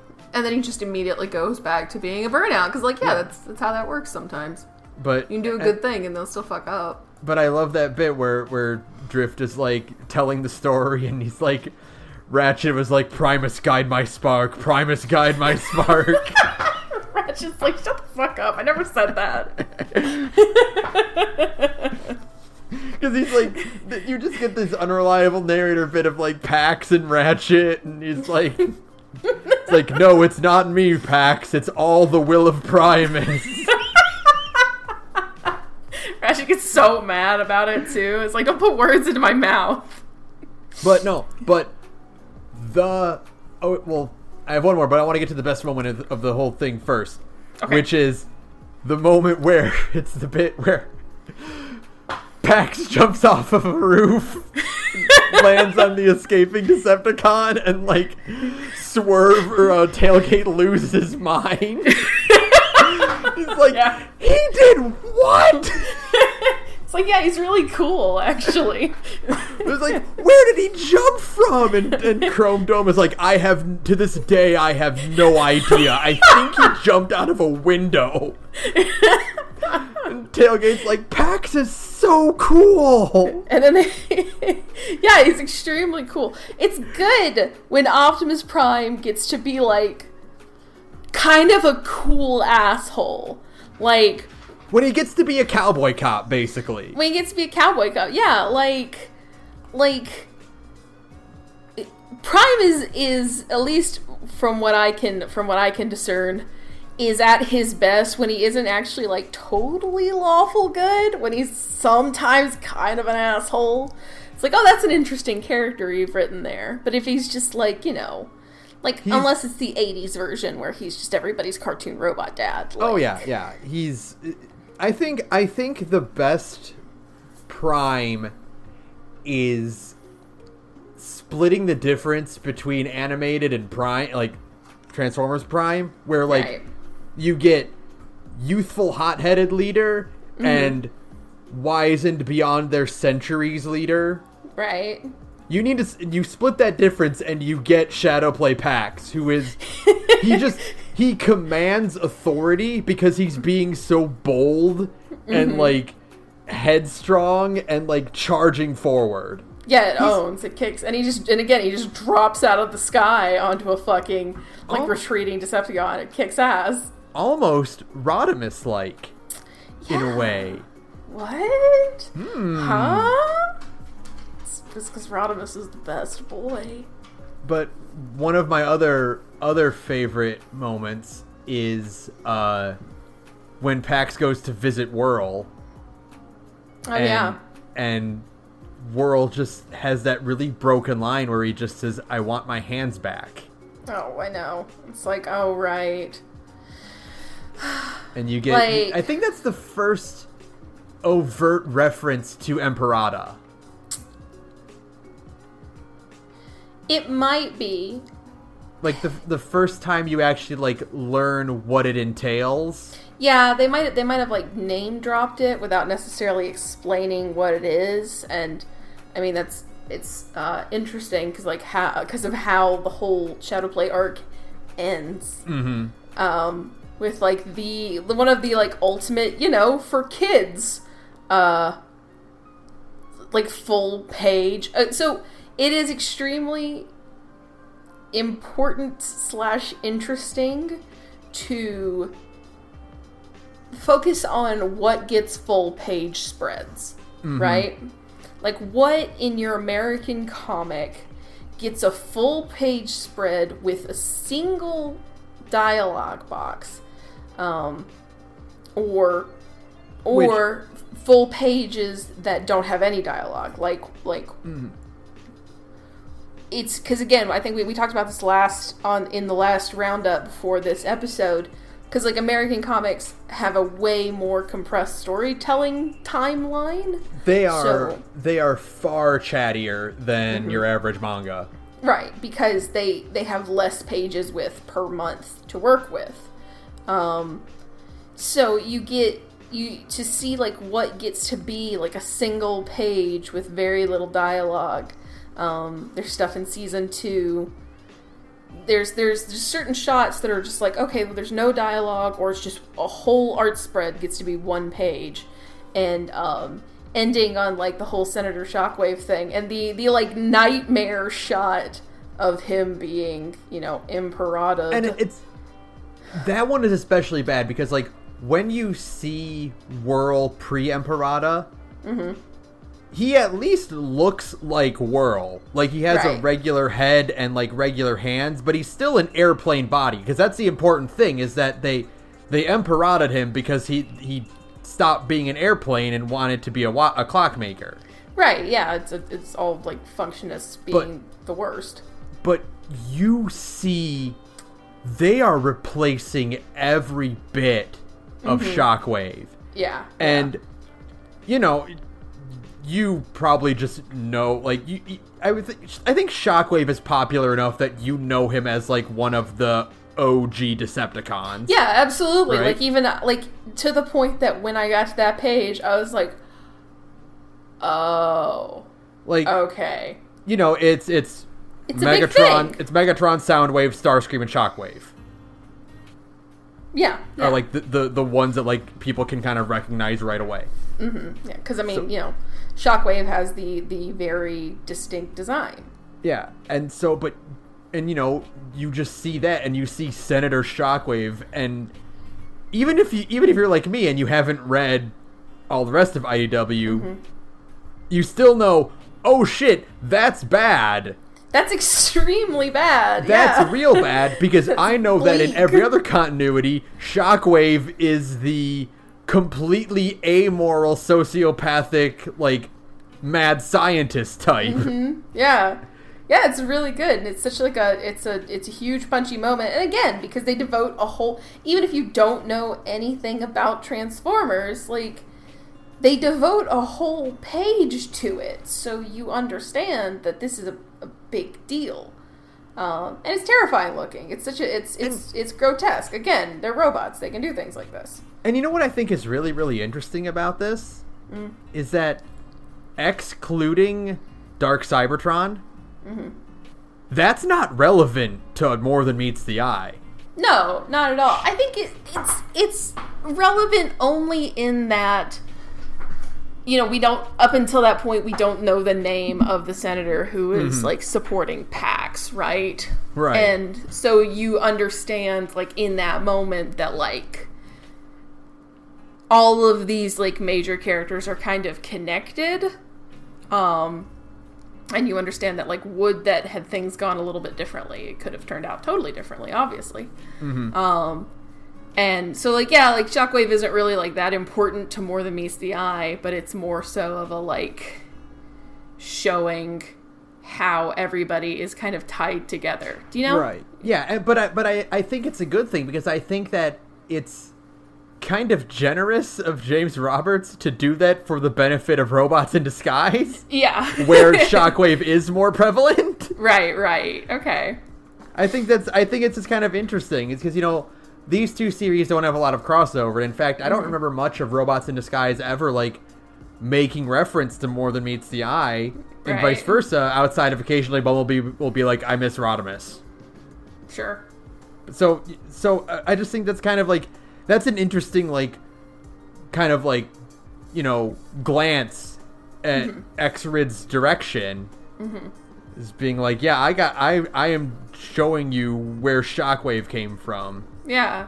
And it's super good. It's just that the whole, everything going on in the Fly. I would love a whole, like, TV series about, like, a pre-war Cybertron. Of some way, because it's very, like, it's all very interesting looking. There's a lot of, like, neat aesthetics going on. I love cartoon politics, which is why I really want to read Robots in Disguise, because I love cartoon politics. My favorite anime is Ghost in the Shell standalone complex. I also like politics where the characters are named Senator Shockwave and Senator Ratbat. Yeah, it's great. It owns, actually. And yeah, you know, again, coming into all of this, like, totally blind, it was just like, oh, it's all very charming to me to be able to see, like, a, like, what the whole society looked like before it was, like, reduced to rubble. Like, before they literally, like, turned it into, like, a blasted hellscape. Absolutely. It's great. One of my favorite arcs. I don't think it gets spoken of as much as, like, some of the later stuff, like the season 2 stuff, but, like, it's so good. So what's next? Next is another one-shot issue, Before and After, which again is just James Roberts flexing his storytelling abilities. It does include some of my favorite Whirl moments, which one of them is Whirl with his gun to that one Decepticon's head who sounds like Megatron. Yeah. And he's like, I'll be Optimus Prime, you be Megatron. That one's good because they keep bringing it up to us, just like, that is uncanny. So there's a callback in Lost Light where Nautica's wrench, Brainstorm puts that first alert warning thing on it, and he gives it voices. Yeah. Two of the voices are very clearly supposed to be Optimus and Megatron, but Nautica names them as whatever that Decepticon's name is, and she mistakes Optimus Prime for Pyro, who is a character in Last Stand of the Wreckers, who is trying to imitate Optimus Prime as much as possible. That's awesome. Oh, that's so good. Oh, I'm so glad you've told me this. But no, this is a really fun issue, and I want to give massive credits to Tailgate, the ultimate bullshitter. Yeah, this king who's been lying about what he's been this whole time. There's like this kind of like surface level fandom interpretation. I've seen people complain about this, where they have despairingly referred to Tailgate as Cyclonus' child bride. Oh, yeah. Because they're like, oh, yeah, he's the big, tough guy and who's been around forever, and Tailgate is quote-unquote child-coded because he's been absent for all of this, and his avatar is a baby. Mm-hmm. But it's like, no, read this issue and watch how Tailgate manipulates Rewind into doing his job. Yeah, into helping him defuse a bomb it owns. And then think about how basically at this point Tailgate has tricked everyone into thinking he's like some super influential big shot. Because he woke up, he realized he was basically in the future, and he's like, I better edit my Autopedia article right now.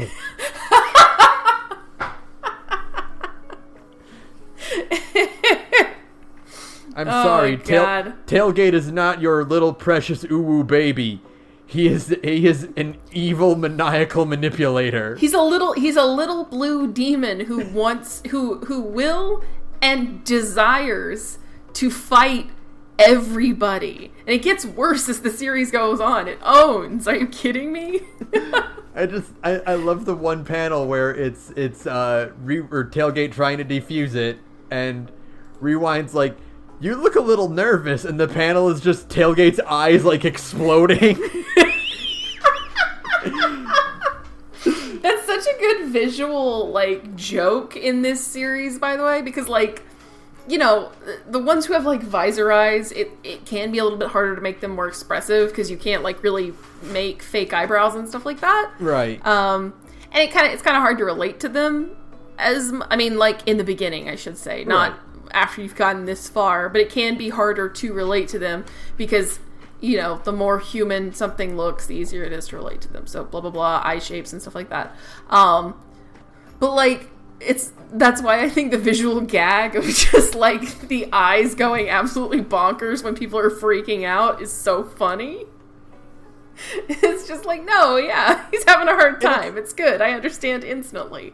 It's really good. It's really great with Tailgate because like Tailgate's the only one who does like the eye sparks basically, and because this is a Western comic, they don't get to cheat like Arakawa does with Alphonse. Yeah. They don't get to like super deform the characters' faces. They just kind of have to deal with the fact that Chrome Dome, Rewind, and Tailgate can't smile. It's fine, but they still make it work. It's they cute. Do. They still find ways to like instantly get it across that this is that you know, these characters are insanely expressive. It rules. Mm-hmm. Also, there's a few other bits that I love. One of them is when they're in the dropship and someone looks over a Trailbreaker and he's like, "Hey, gun legs, huh? Yeah, like Fort Max."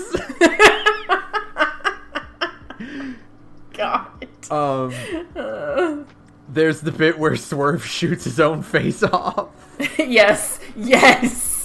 And why is it called and then he blows his own face off? It's so horrific looking that you almost think he's dead. I did briefly think he was dead, actually, and I was worried because it is just like, oh, that's right, there's like skeletons. I mean, they are still, you know, they have frames underneath all that transforming bit, so it's like a skeleton. So I guess there's a skull under there, and it's horrible. It's traumatizing. I don't know what James Roberts has against me.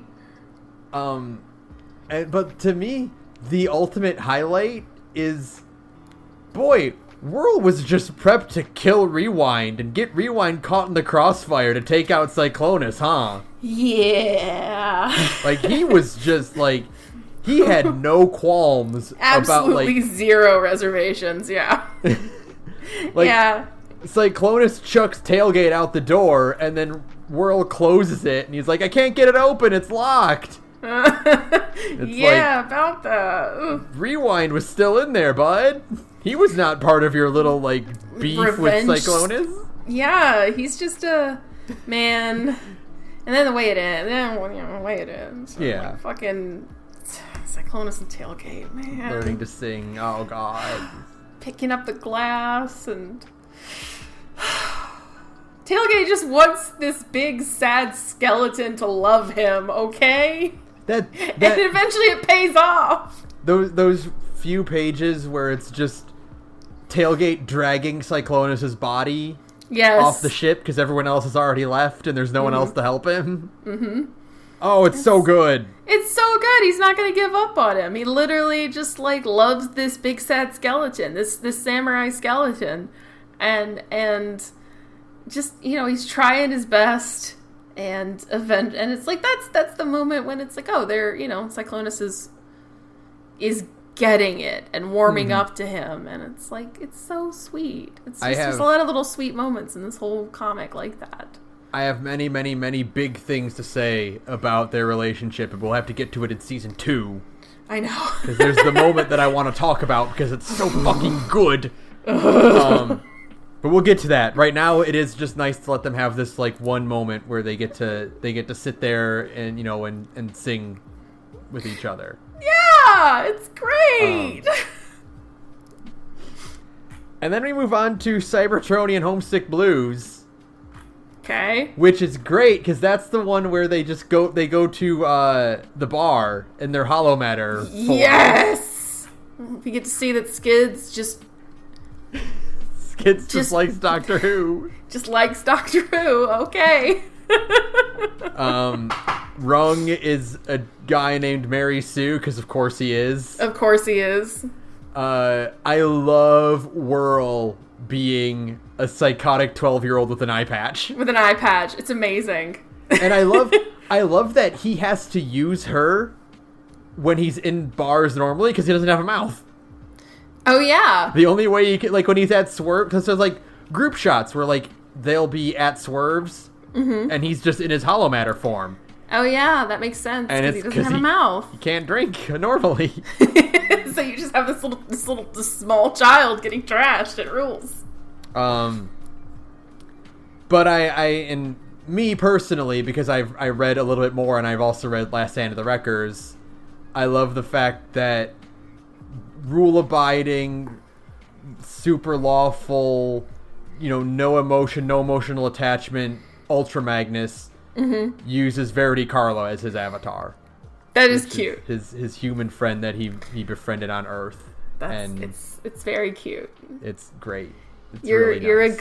You're a good guy, Magnus. Eventually he comes around and you start realizing, like, oh yeah, he is a good guy. Okay. He does, that's your first like inkling of it, right? And yeah, it's great because Ultra Magnus gets drunk after one sip, and then they have to convert him to vehicle mode so they can get him out. On him so they can get him out, and it's that perfect encapsulation of just like, you're all hanging out with your friends at a bar, one of you gets way too drunk, and you have to drag them home. You have to take them home and hope they'll be okay, and hope nobody gets yelled at. Yeah, it's amazing. And then, like, again, just one more thing with Tailgate and Cyclonus, because is there any scene better in any comic than them singing at the bar together? Oh, it's great, because it's canon that Cyclonus sucks at singing, too. No, it rules. He's so bad, but still, they're literally just, they're the last ones in there, too. Like, they're completely alone, and they're just drinking and singing old Cybertronian songs. It's great. I love it. It's just the sweetest thing. And they're having actual fun, and you can tell that, like, Cyclonus is genuinely having a good time with Tailgate. I love it. Because I think this is the one where, I think that's where Tailgate confesses that he made up every little good thing every big thing that he did. Yeah, he tells it to Cyclonus, and it's like, oh yeah, you two are bonding. You're coming together and realizing that, like, you could make it work as a duo, as a pair. I love it. It's so sweet. So you get all these really nice, cheerful moments and fun times. And now it's time to talk about Remembrance Day. No. Death in the ranks. God, just thinking about Pipes hurts, man. It sucks so much. Like his little message he sends out, got a bit sick, got a bit shot, overall having a great time. Yep. There's a bit where Whirl kind of makes fun of him for being so corny. Mm-hmm. And they're just like, nah, just leave him alone. He's doing fine. And then he's enjoying himself. Man, it always sucks. It's always so brutal. Even though like they're it's generally like one-off characters. Again, they're robots. You can be pretty gratuitous with like their bodies, like their physical bodies, because you can just put them back together usually. But like, man, it's just so exceptionally brutal to like have like Overlord like literally just crush him like a bug. Because they can take so much damage that every death has to be brutal. Yeah, absolutely. Because that's what it takes. Yeah, like otherwise you could just drag him to Ratchet and put him back together, but like no, you can't. It's like it sucks. And then I have to say that through my tears, I like that he starts speaking in binary and repeating himself. Yeah. Because he's a robot. There is also a really great scene in Windblade, where she gets caught in a bombing, and she gets knocked into a wall, and it damages her optics.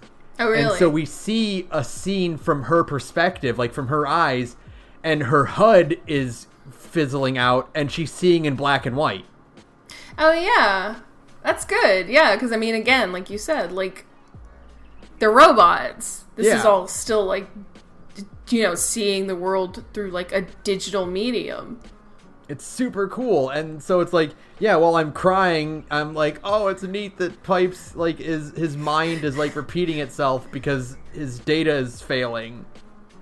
That's a neat touch. That's a neat thing, I say, as I just sob uncontrollably into my computer. It's fine. Having a great time. Bye. It gets worse, too. It gets significantly worse, and we'll get there. Because... But first, before we do all that, one, Overlord is a fish-lipped motherfucker. He sucks. He sucks He's the worst. Fuck Overlord. God. He sucks so much. His stupid fucking handsome Squidward face. I can't even take him seriously because of his stupid goddamn mouth. Like he's got War for Cybertron Megatron lips. Have you seen War for Cybertron Megatron? Yeah, I have. It's aggressive. It's very bad.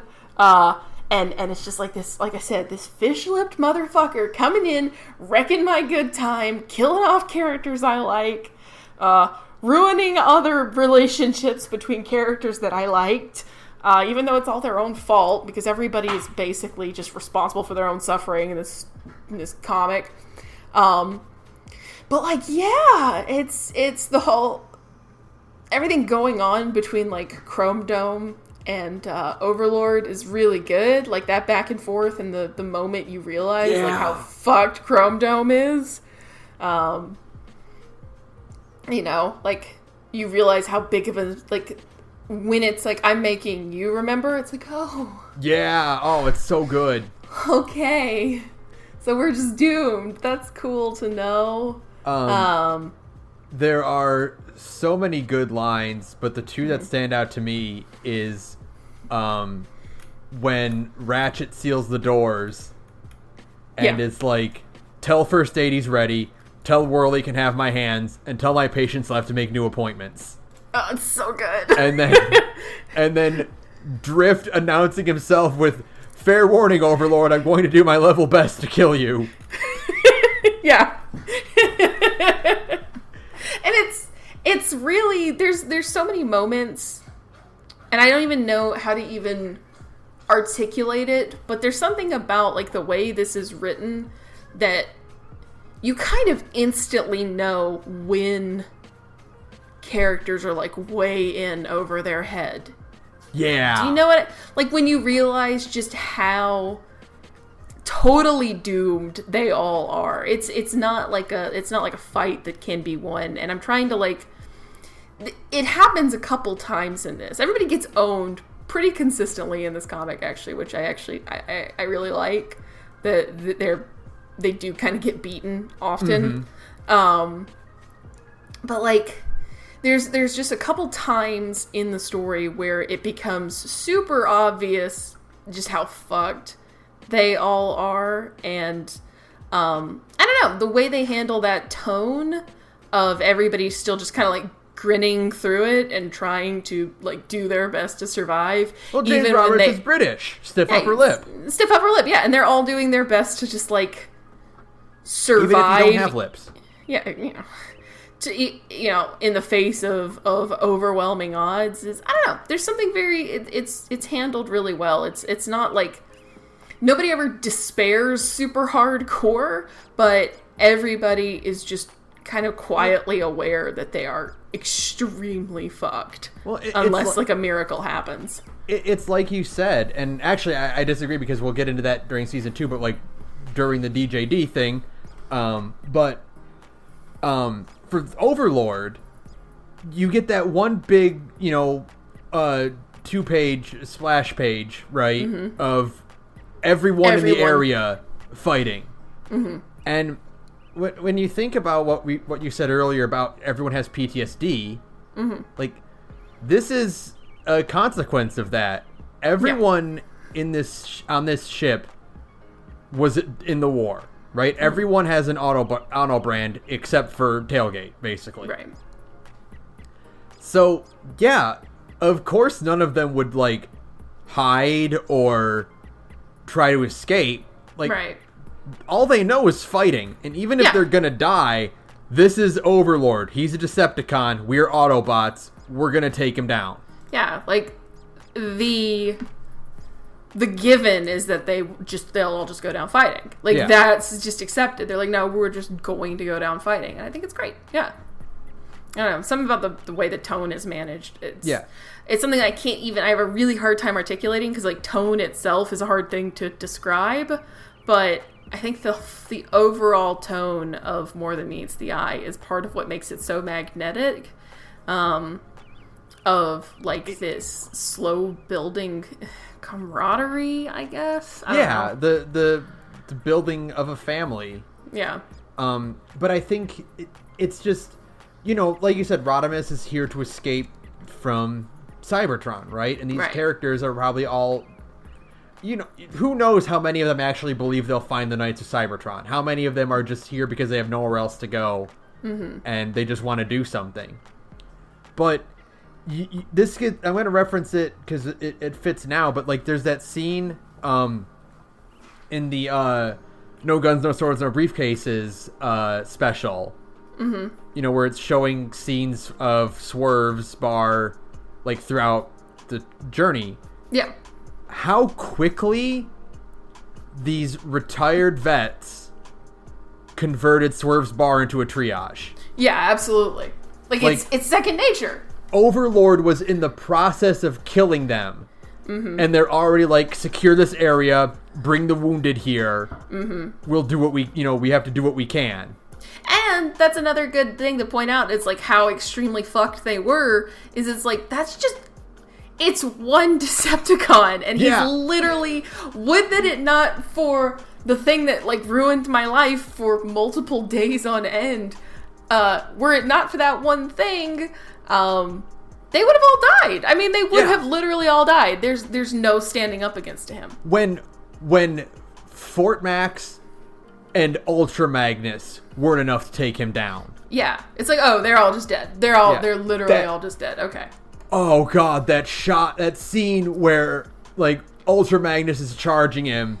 I know. And Overlord is like, why are you smiling? And he's like, because I've been holding back and you haven't. Yeah. Oh, and it's fuck. Like, oh, yeah, man, everybody's so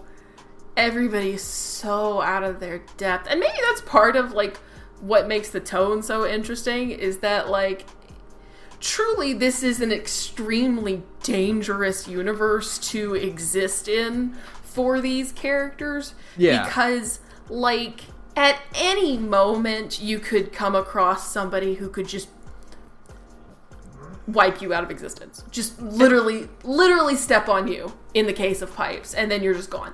And, like, and by the nature of the series, like, these aren't the heavy hitters of the Autobot faction. Yeah, they're the nobodies by design. This isn't Optimus, and for all intents and purposes, Prowl is an excellent fighter and strategist. This isn't Optimus and Bumblebee and all those other, like, big name guys. This isn't Grimlock and Slug and Swoop. No, these are nobodies. This who is are Swerve. It's Swerve and Ultra Magnus and, like, a bunch of characters who are just extremely fucked. And it's just, yeah. So you just get, like, the sense that everybody is doomed. Like, hardcore doomed until James Roberts ruined my life. And when I say, like, ruined my life, I mean, I spent, like, a solid 2 days just, like, staring at my ceiling, just, like, repeating on loop over and over in my head, sorry things didn't work out between us. God, I know. Oh, devastated me. You know, we were joking earlier about how, like, the only reason Chrome Dome and Rewind don't kiss is because they don't have mouths, and it's like James Roberts decides to use that for evil. Yeah, he uses it to hurt me, to make my life hard. So neither of them can know what the other is saying at the moment Rewind dies. God, it's horrible. It's awful. It's so sad and so just, like, cruel and brutal, and it comes so, again, it's the same thing that happens with Pipes, that it can happen so abruptly, and it's just so fucking sad. Like, you know, they really, really linger on it, and you have that shot of Chrome Dome on the ground with his arm missing, and it's all so desolate, and you just really understand, like, oh, this was a very bad thing that just happened, obviously. He Overlord tore through the crew, right? Yeah. And, you know, we lost, as far as they know, you know, they've lost Ultra Magnus and Rewind for good. Mm-hmm. And we as an audience are like, well, these two were, like, main characters. Yeah, they were important characters. And, you know, on top of others, you know, the other crew members that were taken out too. This is like the major, like, first, like, disaster to happen. Like, the ship exploding, right. I guess you could say it only killed 3 of them out of a crew of, like, 200 or so. Yeah, it wasn't. It was kind of almost kind of played for jokes, like the whole exploding thing, because it's like, oh man, we just got started and 3 of us are dead and the ship exploded. You know, it's like, oh dang. Like literally in, like, the second issue, like, Skids uses Polaris's body as a weapon. Yeah, yeah, exactly. But this is like completely different, because, like, this is like the start. Like, they've already started becoming, like, a family. Mm-hmm. And then, on top of this, someone's got to take the blame for Overlord getting there. And again, I'm, like, texting Ben at, like, 11 p.m. being like, Drift's coming back, right? I need you to spoil this for me. I need you to tell me that Drift comes back. And the other thing is, I don't know, did you read the prose at the end of that volume? Like the short stories? No, okay. I didn't. I need to go back and read those, because I was on such a tear trying to get through the comics, because I was, you know, addicted. You didn't miss too much, but there is a very important detail in there that apparently the writers for Drift Empire of Stone forgot. Uh-oh. Drift volunteered to be exiled. He was not pressured into it by Rodimus. Right. It was not part of the plan. He volunteered to take the hit so Rodimus could stay captain. Right. This is important because most of a lot of time is spent on Drift being frustrated and angry that he had to leave the ship in Empire of Stone. But it was his call, and he really shouldn't be feeling any conflicting feelings about it. Right. Well, I guess he can still... I mean, I need to actually read the Drift side story, but, like, you can still be frustrated and angry even if you volunteer for it because of, like, the unfairness of it all. Like, you understand, like, you know... what you did was ultimately, at least in your head, was for the better, but you're still, like, frustrated because you basically had to leave home. Like, that's still, like, a justifiable reason to be upset, even if you did what you think is the right thing. Like, but, like, Empire of Stone, like, implies that he was pressured into doing it. Oh, okay. And so it's like, no, he volunteered by himself to do it. Yeah, no, Drift wouldn't... I mean, the thing is that, like, Drift... if he was being pressured into it, then he wouldn't do it. Like, it's the fact that he did it, you know, that he volunteers for it because he thinks, like, it's more important for Rodimus to stay captain and find the Knights of Cybertron than for him to be there. Like, that's an important thing in his character. That's, like, an important part of who he is. AKA one of the best boys. Yeah, he's so good. He's so good. I love my samurai boy. And, but in one fell swoop, we lose 2/3 of the ship's leadership. Yeah, it's brutal. I mean, you know, especially because, like we've said, Rodimus is extremely out of his depth, okay? Like, God love him. I love him, but he's not at this point, like, even remotely qualified to actually be in charge. Like, in the next story arc, like, Rodimus brings it up. He's like, yeah, me, Drift, and Ultra Magnus were Rossum's Trinity. I would want to do something. Drift would agree with me. Ultra Magnus would disagree. They would argue, and while they're arguing, I would just do the thing. I would just do my thing. Yeah, exactly. And so now he's without that. He's without that stern guidance. He's without the encouragement from Drift. And, you know, on top of this, we lose so far the most prevalent romance in the comic. And then James Roberts stabs us in the throat again with Rewind's last message. Which in my darkest thoughts, I'm like, you know what? In the 30 plus years that Transformers media has been around, I bet you could put Rewind's message together. You could. You actually probably could put the whole thing together. Like, you would be missing the final I love you at the end because this doesn't have cartoon yet. Well, I mean, like, you would just get a line from it, but yeah. You would get somebody else, but it would, I mean, like, it's important that, like, it specifically comes from Rewind saying it, you know. But like, man, I bet you could get that, you could harvest that dialogue. You could absolutely cut that together. There's enough media to pull from that you could... I mean, you'd have to really watch everything and go through all of it with a fine-tooth comb and drive yourself crazy in the process, but, you know, you could do it. Yeah, and it's just so... It's so fucking sad. I was unhinged. I was in tears. I had to step away from reading it. I was so sad, and I did. I took a break, and I was just sad for days, because it was...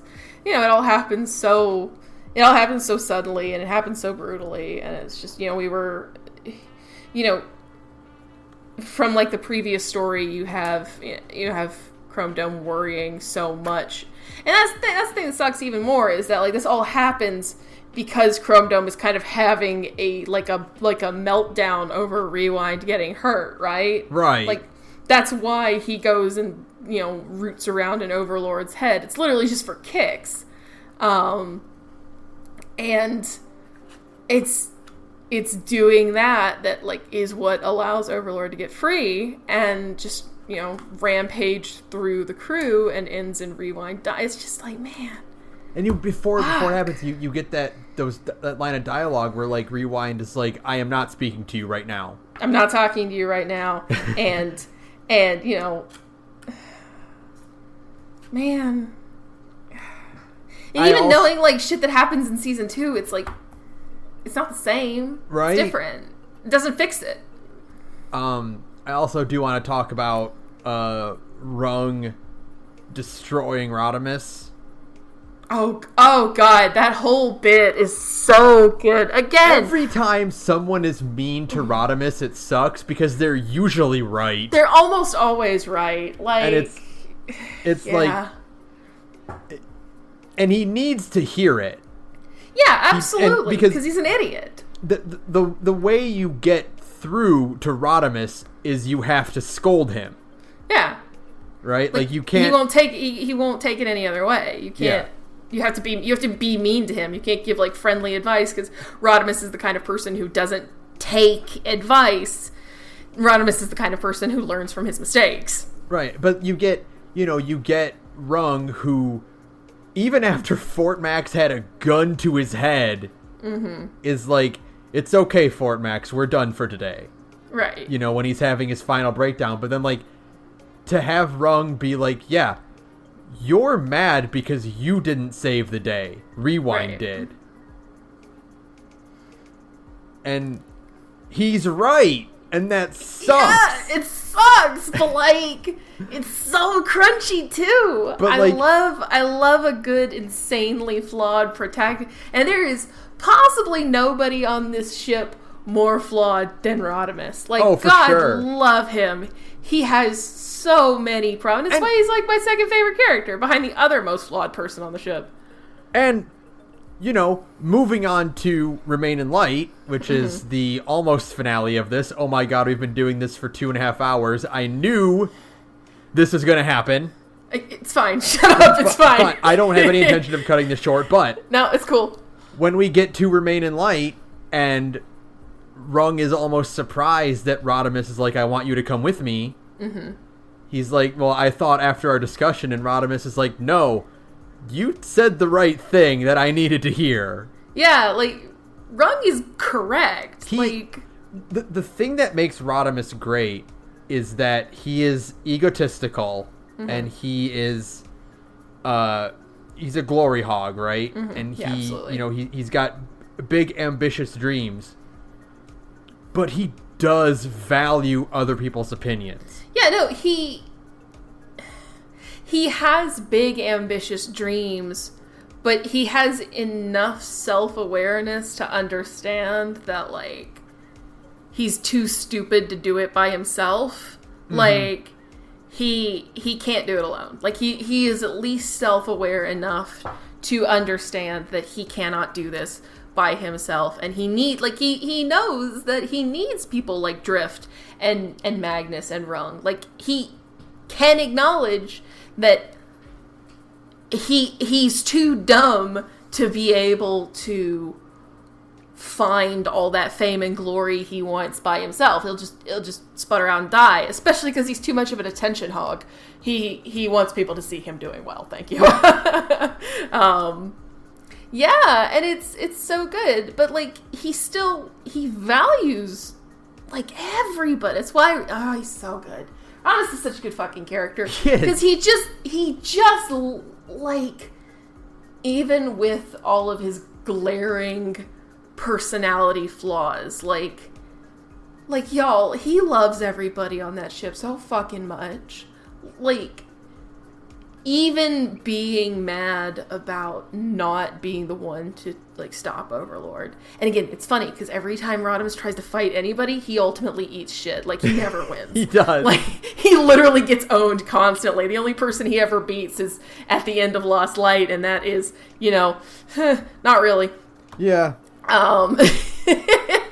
he just gets owned constantly. And like that's not where his strength lies. Like his strength is literally like, God damn it, his strength isn't his friends. Yeah, okay? His power is his friends. His power is his friends. And it's the best way any comic has ever handled it, where like he is extremely aware of the fact that he's like a huge fuck up.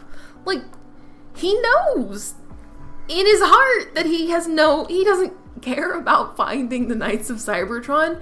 He literally just wants people to be happy. Yeah. Like, man, shut up. What He's good so dude. good. What a good guy. Fucking like it'll probably come up more. It'll come up more next episode too. Oh yeah, because there's so much stuff in season 2 that's just like, man, God, for sure. Optimus. But this Remain in Light is by far one of my favorite arcs in this series. It's, you know, the season 1 climax, the real one, not counting Dark Cybertron. Doesn't count. Not good. But there's so much going on, and you get so much, like, so many answers and revelations and stuff. And yeah, congratulations, Sarah. You're now gonna spend every single new Transformers content you consume going, but is there a tiny man inside Ultra Magnus? If you open him, is there a small man in there? Is there a little man with a mustache? I spent so much time like watching the old 80s movie, like watching it and thinking like, could a little guy fit inside of that? When the part where he gets blown up, it's like, but wait, where is the tiny man piloting him? It's just, no, that's obvious. That's why he didn't die. Don't you know? Yeah. That's literally why he gets blown up, and it's like, hey, wait a second, I'm watching the Transformers movie where everybody dies. Why aren't you dead yet? It's because the little man is inside of his chest cavity. Yeah, and they just put the armor back together. That's it. There you go. That's almost certainly why James Roberts did that. I would bet money, if I could ask that man a question, I might at him on Twitter about that one. Because he still answers questions on Twitter. And I might at him being like, is the fact that, like, you know, that this Magnus has a little man inside of him because you were mad that, like, the original Magnus didn't die when he got blown up and you needed an explanation for it? I believe it. I do love the flashbacks, though. Of, you know, to all the different Magnuses. Yeah. Because they just highlight all of the things we know about Ultra Magnus up until that point. One of my favorite things, and I didn't notice it until the TF Wiki pointed it out to me, is that because there have been different Ultra Magni, there have been different Ultra Magni, one of them has his badge crooked. Yeah. So it shows all three things that Ultra Magnus hates. Because there is a bit where he's about to detonate an explosive to take down a ship, and he's smiling as he does it. Yep. There's where he has his badges on crooked. And there is the other one is where he's with a crew, and I think it's Rotorstorm actually who says like, hey, you know, Rotorstorm cracks a joke, and Ultra Magnus scolds him, and Rotorstorm says, yeah, I know, leave all the witty one-liners to you. Yeah, it's great. It's like, oh, okay. And we're setting up for our beloved Magnus to not... I would have... Listen, if I had lost in quick succession, Rewind, Drift, and then they had killed off Magnus, I might have stopped reading. Right? I might have been like, no sir, I can't handle a comic that's this cavalier with the lives of characters I love so much already. You don't understand. Right? No, it's like, no, you cannot be the one that just kills everyone off and like, look how gritty we are, look how real it is. No, we'll kill off Rewind, we'll send Drift away, and then we'll do something actually kind of fun with Magnus. It's actually kind of, it's it's good because again, I was an emotional train wreck after Rewind, so it was good to come back and be like, actually, what's going on with Magnus is kind of goofy, and it owns. He's a little man inside of a suit. And this is the also I do love we didn't even mention it, but yeah, Tailgate also Tailgate's dying. Also Tailgate's dying. Hey guys, remember that part too? That other character you really, really like, he's dying. Okay, and I'm just sitting here like, fine, this might as well be happening. And then you have the great bit with Cyclonus like clawing his own face open because he's just so miserable. But he's like Cyclonus, so he can't express emotion. Yeah, that's the best. Where it's just like, Tailgate tells him like, I only have 3 days to live, and it's like, so what are we gonna do? And Cyclonus just leaves. He just, literally just walks out because he's still, like an emotionally stunted, unable to deal with like all of these like new feelings he's having to deal with. So he just leaves, and then like because he has no like ability to like really express himself yet. It's like he literally takes it out on himself, and it happens multiple times in the series. He takes it out on his own face often. Like, man, that's a lot to unpack for a character. You're saying a lot with just a handful of panels to be like, yeah, try to unpack that, y'all. And then later on in the arc, you get that bit where Swerve is like, why didn't you tell me you were dying? And Tailgate goes, well, what would you have done? And I was like, and he goes, I don't know, made you pay your tab? Yeah.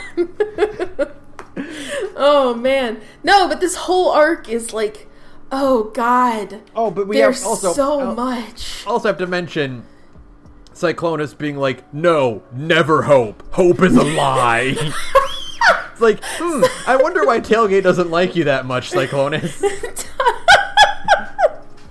Why is Tailgate slowly losing patience with you, Cyclonus? Gee, I wonder. I can't imagine why. Cyclonus, you should give motivational speeches to teenage girls when you say shit like that.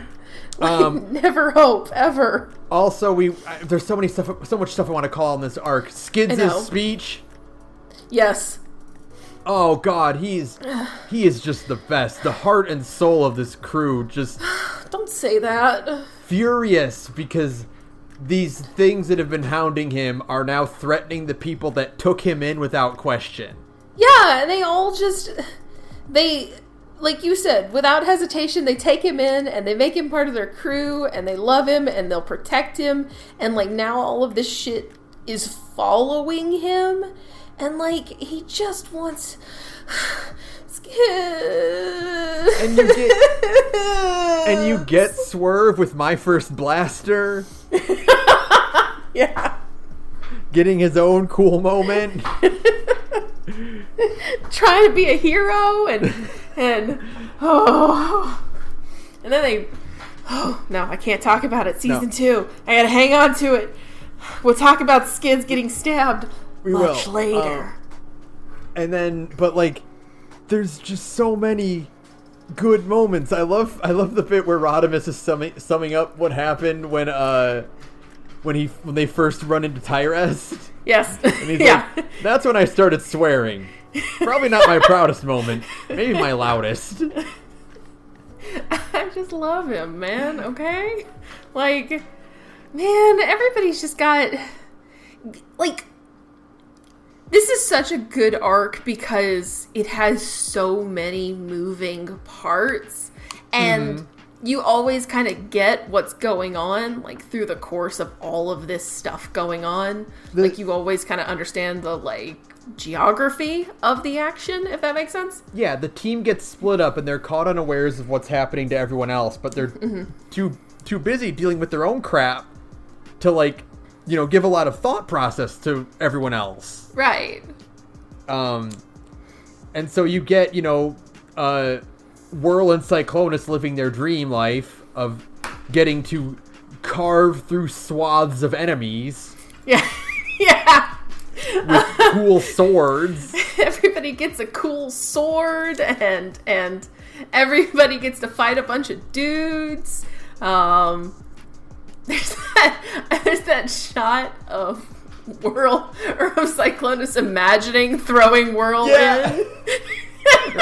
Because I love that bit because Whirl's like, screw it. When this is over, our little rivalry is done. All right, I'm willing to make amends. We cool? And Cyclonus doesn't say anything until like afterwards when Whirl is like, yeah, I'm literally an endoskeleton. I can't even fly. So, we cool? Then just that imaginary shot of Cyclonus pushing him in. Just chucking him in. He's like, and for like a half second, I was like, did he? And then the next page is like, no, he didn't. It's cool. It's like, we're cool. Sure, Cyclonus, we're cool. And then they end up bros for life. It's great. That's the start of everything with them. That moment where Cyclonus is like, fine, I guess you get to live. But, you know, speaking again of tragedy, though, we gotta talk about Ambulon and how much Pharma fucking sucks. Man, this is what I mean. When it's like, you know, robots, we can do whatever we want. So we can have somebody get chainsawed in half. And again, that's a full page spread. That's like, it's a whole thing. And like, you know, Ratchet's like, it's cool, just, you know, turn off the pain inhibitors at the waist, you'll be fine. And fucking Pharma's like, who said anything about cutting them at the waist? And it's like, oh no, we're going vertically. And brutal. Just it's bleak. And you fucking you get so again, this is what I'm talking about, where it's like First Aid, Ratchet, and Pharma's whole dynamic, because you get that masterpiece of writing where like, you know, Ratchet's trying to fix Ambulon, right? Like that's the challenge, and he's like, I can't do this, you know, and First Aid is like, well, let me help, and Ratchet's like, you can't, and First Aid thinks it's because like that would be cheating. Right. Like he thinks that Ratchet is trying to play the same game that Pharma is playing. He just lays into Ratchet.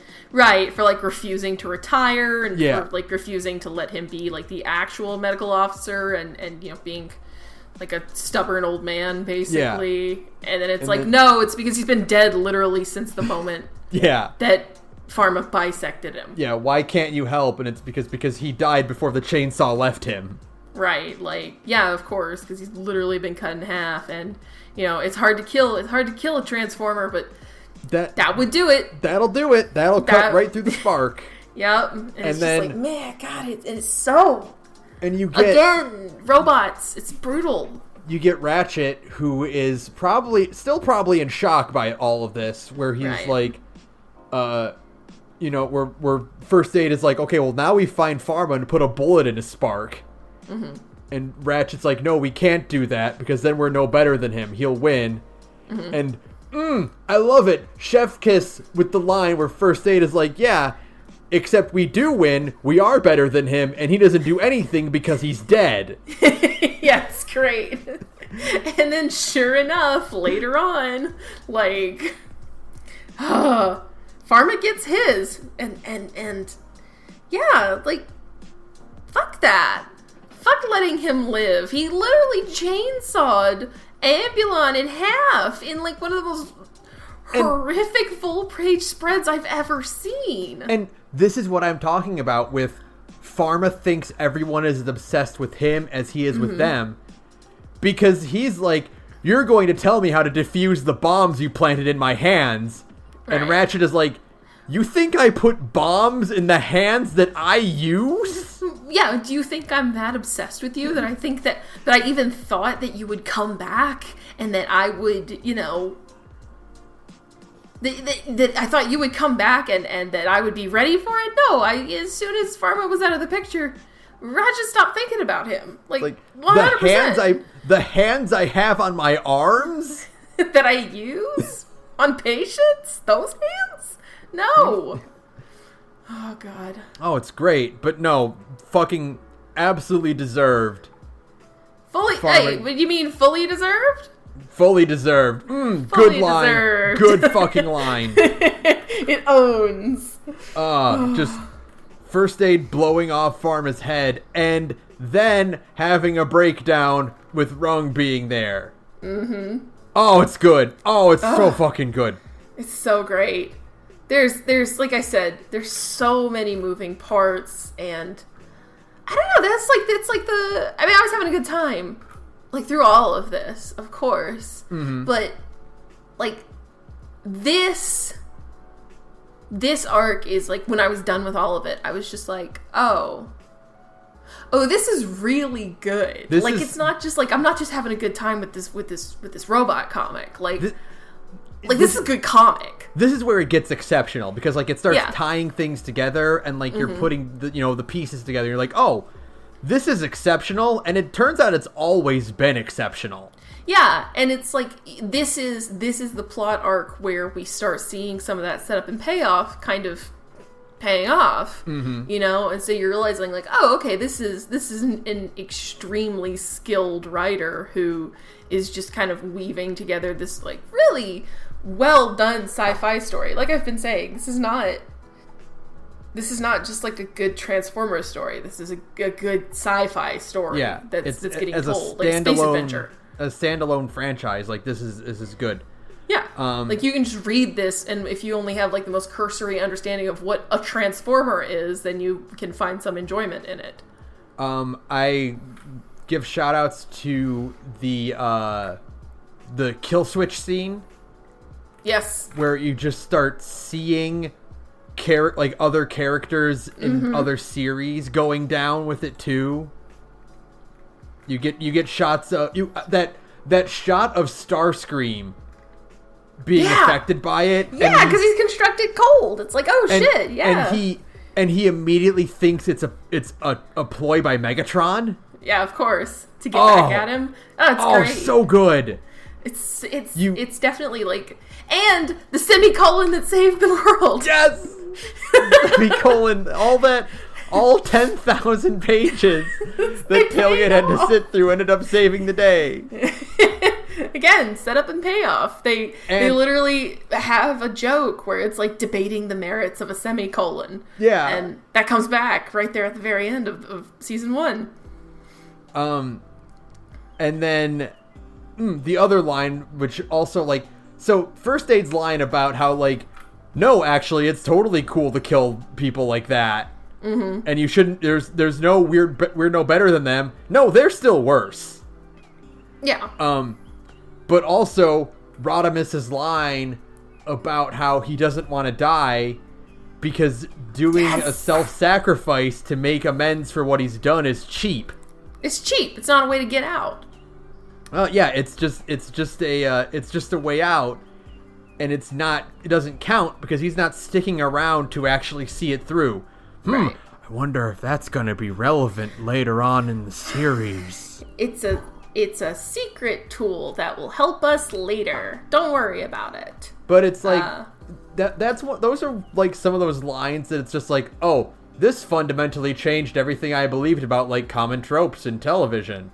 Yeah, absolutely. It rewrites your whole view of, like, the noble sacrifice. It's like, no, actually, it's not noble. Mostly it just sucks because you're not really finding redemption through death, because, like, actual redemption comes from, like, surviving and doing the right thing, like, even when it gets hard. Like, it's easy to die as a way to make up for the bad stuff you've done, but, like, it's way harder to keep living and having to, like, deal with the fallout of your actions. Yeah, that's not relevant later.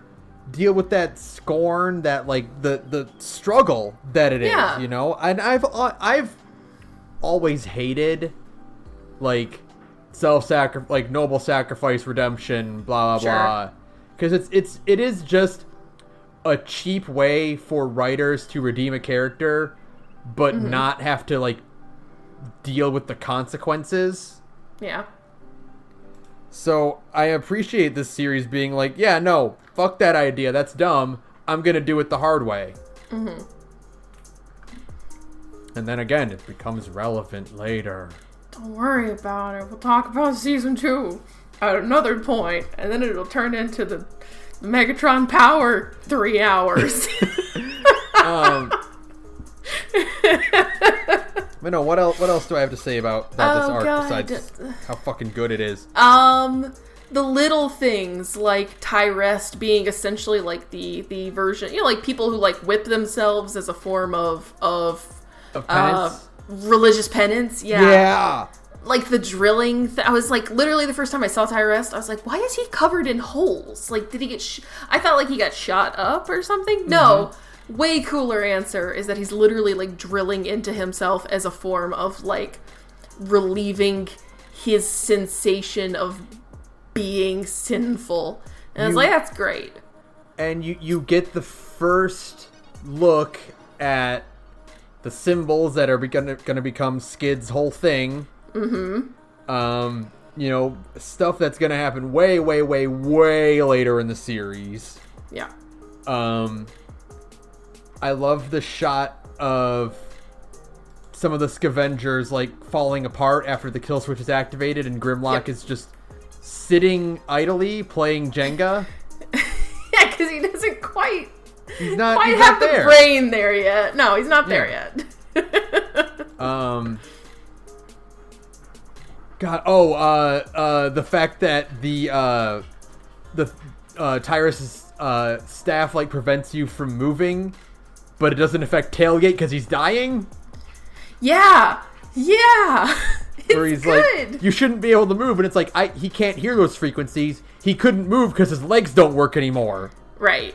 So he can he can swoop in and save the day and pay off something that was called back forever ago. Like, it's all just insanely smart fucking writing. I love the whole the fight between Cyclonus and Starsaber. We didn't even talk about Starsaber. I really like his design a lot. He's real cool. Oh, God. He's real cool looking. He's also, like, a huge piece of shit, and I like that he's basically Cyclonus' rival character because of stuff in Lost Light. Yeah. That's exactly, like, the aesthetic I'm going for, because, like, Starsaber looks like a fucking hero, man. I think he usually is, like, just a regular straight-up Autobot. No, but that owns... Okay. Like, the thing I like Well, there's a lot of things I really like about this comic, but one of them that's really high up there on the list is like a thing I've talked about a lot on this podcast. I love it that the Autobots suck. Like, that so many of them just suck. Like, they're assholes. They're like the shitty version of lawful good. You people like Prime and like Magnus before he gets his redemption, I suppose, or his character development. Like, you got guys like Starsaber, who is an Autobot. You have guys like Getaway. We'll talk about him next week. Yeah. Like the fact that Prime can be kind of shitty sometimes. Like, so I think it's great. One of the things I really, really like about X-Red is when the story does kind of shift over to Prime on Earth, and Windblade takes over as Cybertronian politics. Right. They managed to do like the shades of gray thing with Prime really well, where he's not like anguishing over being forced to do like morally gray things. Mm-hmm. It's that everyone around him hates him for various different things, and he keeps trying to fix things and no one is listening. Yeah. They're like the Decepticons attacked the White House, and they're like, Prime, how could you let that happen? And he's like, I literally was here to stop it. And it's so, I don't know, like, it's so much better and more textural to be like, yeah, the Decepticons were the bad guys in the war, but only because they lost. But like it doesn't absolve the Autobots of like they aren't the paragons of good and justice that they were in like the older cartoons and whatnot. Sure. Because like there's kind of like two things going on here. One is, like I said, the Decepticons are in another version of history. If the Decepticons had won, they would have, I mean, like, history is written by the victors. They would have just been the good guys because they won, right? Right. And then in 2 is like, oh, wars are fought by more than just one guy. Right. Like, you don't propagate, like, one dude doesn't propagate war. Like, sure, one dude can start a war, but, like, wars are fought by lots and lots and lots of people. So it's kind of important to know, like, hey, like, just because they won, that doesn't mean they don't suck. Like, it doesn't mean that, like, Prowl isn't, like, a controlling asshole. I was about to say, the Autobots are the good guys, but they do still have Prowl. They still have Prowl. And, like, a bunch of others. Like, Starsaber in this one, he sucks. He's, like, a religious zealot. And there's tons of people like him. There's a lot of, like, shitty, vindictive Autobots. And I think that's really cool. I think it gives things so much more, like, texture. You know, you have the Scavengers, who also suck, but, like, they have their own heart, too. And I don't know. I think it's great. I think when you have moments of, like, you have somebody like Starsaber who is, like, incredibly heroic looking. I mean, he literally looks like his name is Starsaber. Yeah. But, like, no. Cyclonus is the good guy here. He's the hero. He's this fucking ancient samurai skeleton robot who's in love. Now remember, to be fair, Cyclonus is not a Decepticon. Alright, but shut up. Yes, he is. He was I am looking at his toy right now, and he does have the Decepticon brand on his chest, so...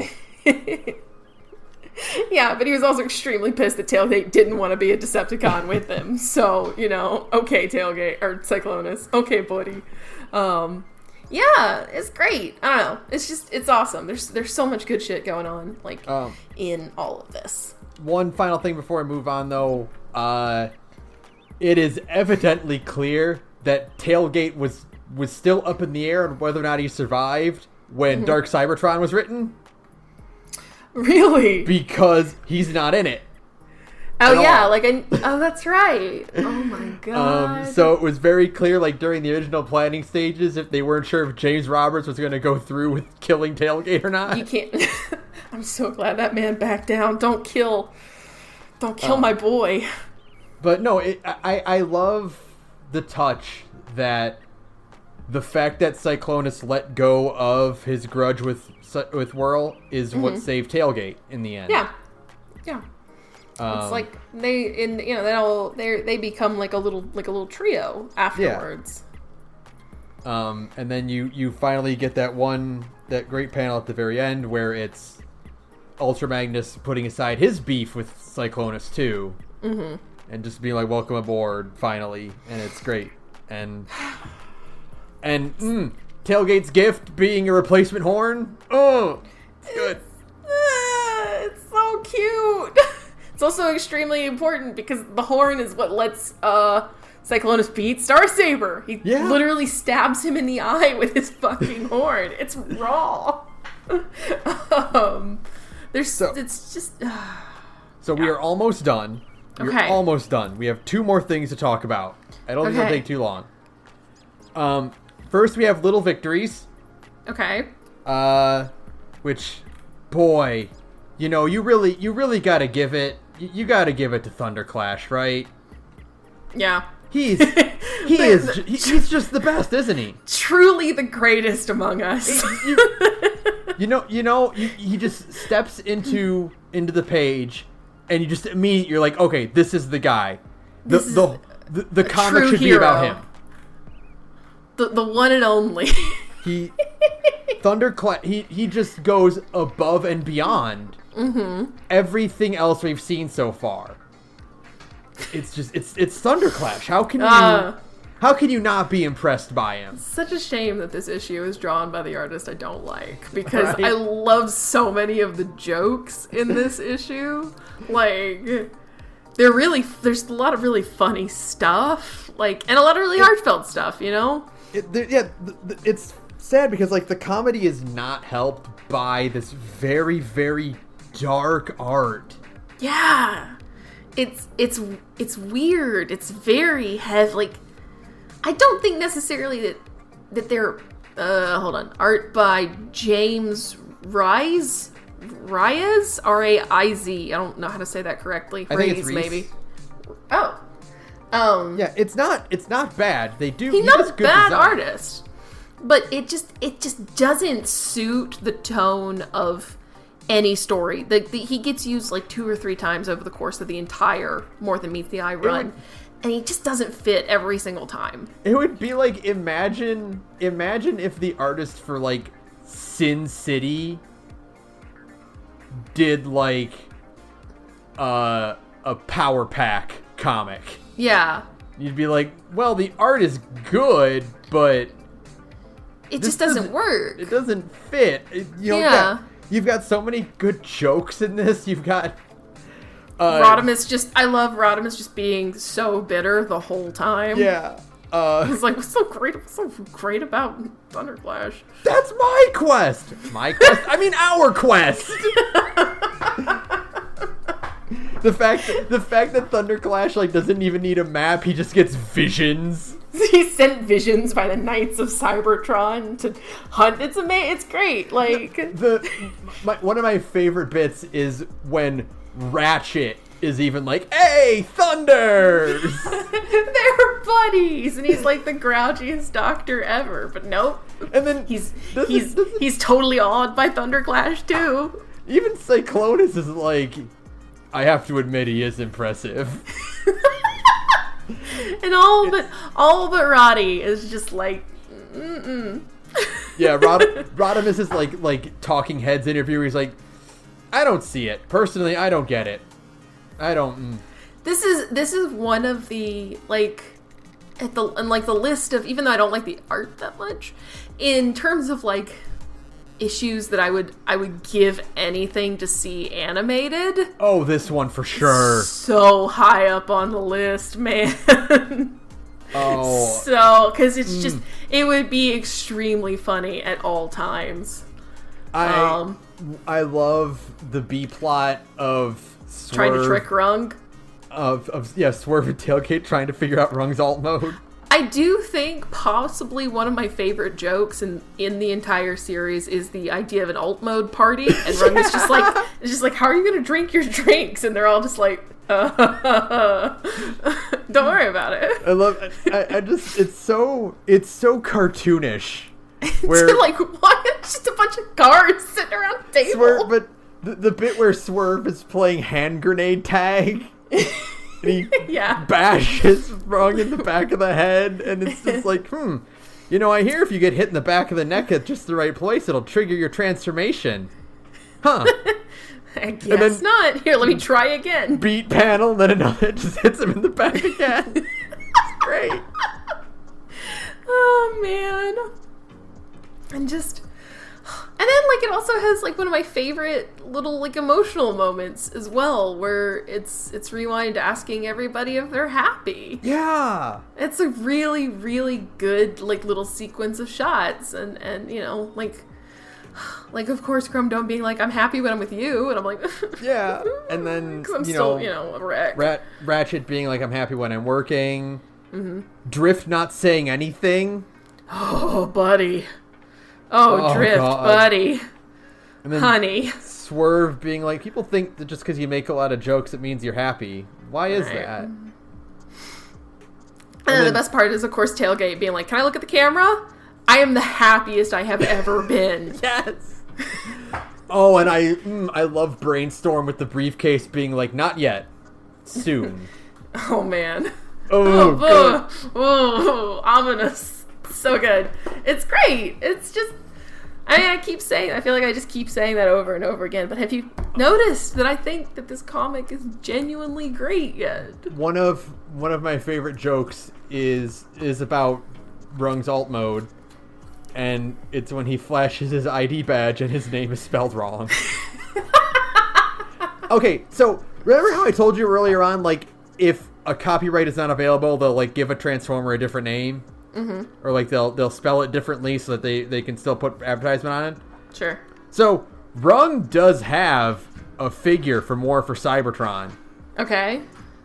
And I think they missed out on misspelling his name. A huge opportunity to call him wrong on the box. You literally could have called him wrong, like RONG.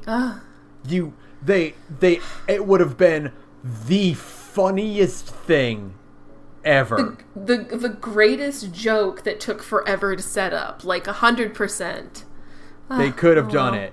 Ugh. Tragedy. But I love it. Wrong function ornament. Yeah, and then you actually see it, and you're like, what the fuck is it? I like it too because back when we did the first, what we thought was going to be the only episode of Pathetic Fools, in that episode, if you aren't a patron for some reason, which you should be, patreon.com/thegorge, I asked, I was like, so what is Rung's alt mode? And you were like, I can't tell you, it's a spoiler. And I'm just like, at the time, I was like, bro, I don't know if I'm going to read this comic, okay? So you should just tell me. I am so glad you did not, like... It would have killed the moment. It would have killed it, no. And the best part is that he does transform in this, and I'm like, I don't know what I'm looking at. He just looks like a thing. He looks like a stick. He's like a stick or like a pen. So, by the way, I can confirm this. I think it's Titan Return. The Titans Return Swerve, who was based off his IDW design, is the perfect size to hold the Battlemaster Rung figure in his alt mode. Yes. To mimic that panel of Swerve swinging Rung's alt mode to knock out the... Oh my god, we didn't even talk about that! Okay. We're gonna be here forever. It's fine. Get it. It's cool. The Ammonites. The fucking whirl ending is 16 million years God, I love the pissing contest they get in. Where they're like, they're like, what would they say? Like, we can change into 10 different things, and we've been fighting for 10 million years, and blah, blah, blah. Yeah, where Whirl is like, I once knew a 6 changer. And they're like, yeah, well, some of us can go up to 10 modes, which is 4 more than your highest number. It's amazing. Like, who doesn't know about the 4 million year war between the Autobots and the Decepticons and the Ammonites? Like, we've been fighting for 16 million. And they're like, 16? That's a ridiculous number. And then... It's like, who are you assholes to judge? And then the thing that gets them to stop is that when they decombine into like little tiny robots, they're like, well, we're still better in that regard. We're still way bigger than you. Okay, it's cool. And then we're all just walking out and just casually murdering the leader of one of them. And just be like, well, war's over. And God, Skids being like, I think 16 million years of war just came to an abrupt end. And they're like, then the rest of the video, they're like, yeah, the evil Ammonites. I guess everyone but us knew about that. Look, I do love the theory, the fact that I think all Cybertronians are just dumb as fuck. Oh, for sure. They're all stupid as hell. I think they're just, as a species, extremely stupid. Like, the smartest among them is just, like, on a galactic scale, not that smart. Like, you know? And then when the Ammonite Gestalt has a gun pointed at Thunder's like Thunderclash, and he's like, I wanted to say Thundershock, but that's not right. Thunderclash, but he's like, I've saved your life on, let me see here, 12 different occasions. Oh God. No, Truly the greatest among us all. And then the part where they're like, oh yeah, he kept the, he held the Matrix for Optimus during his first sabbatical. And they're like, they say they had to pry it out of him, like it didn't want to let go.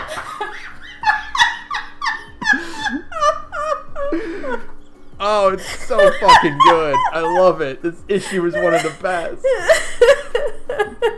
Oh, the part where Thunderclash first comes onto the ship and Rodimus was in the middle of a party of a dress as a person you hate party, and they're like, I was a Megatron in a sea of whirls.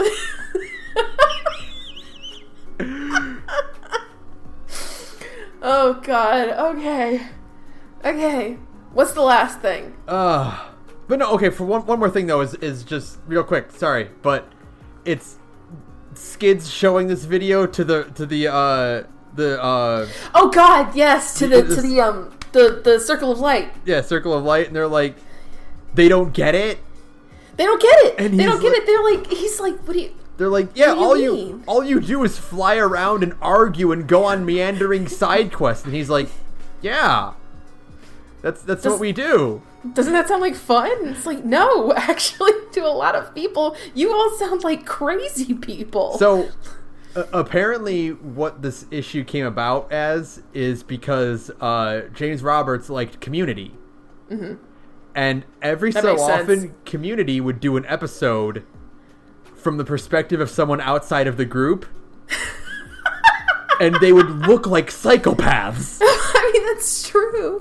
They do. I mean, like, in a vacuum, the crew of the Lost Light does look like a bunch of psychos just kind of gallivanting across the galaxy, kind of making things worse before they make things better. Like, they always usually manage to save the day, but, like, not before, like, a lot of, like, death and property damage.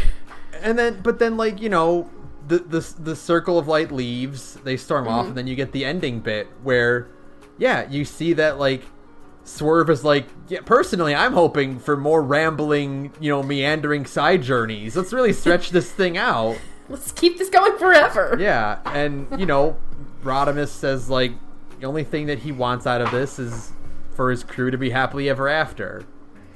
And they none of them, you know, they want to get to their destination, but they don't care how long it takes. Like, yeah, you know, they want to get to their destination, like, eventually, but not anytime soon. Like, it's way more fun. Like, the adventure is in the journey, guys. Like, yeah.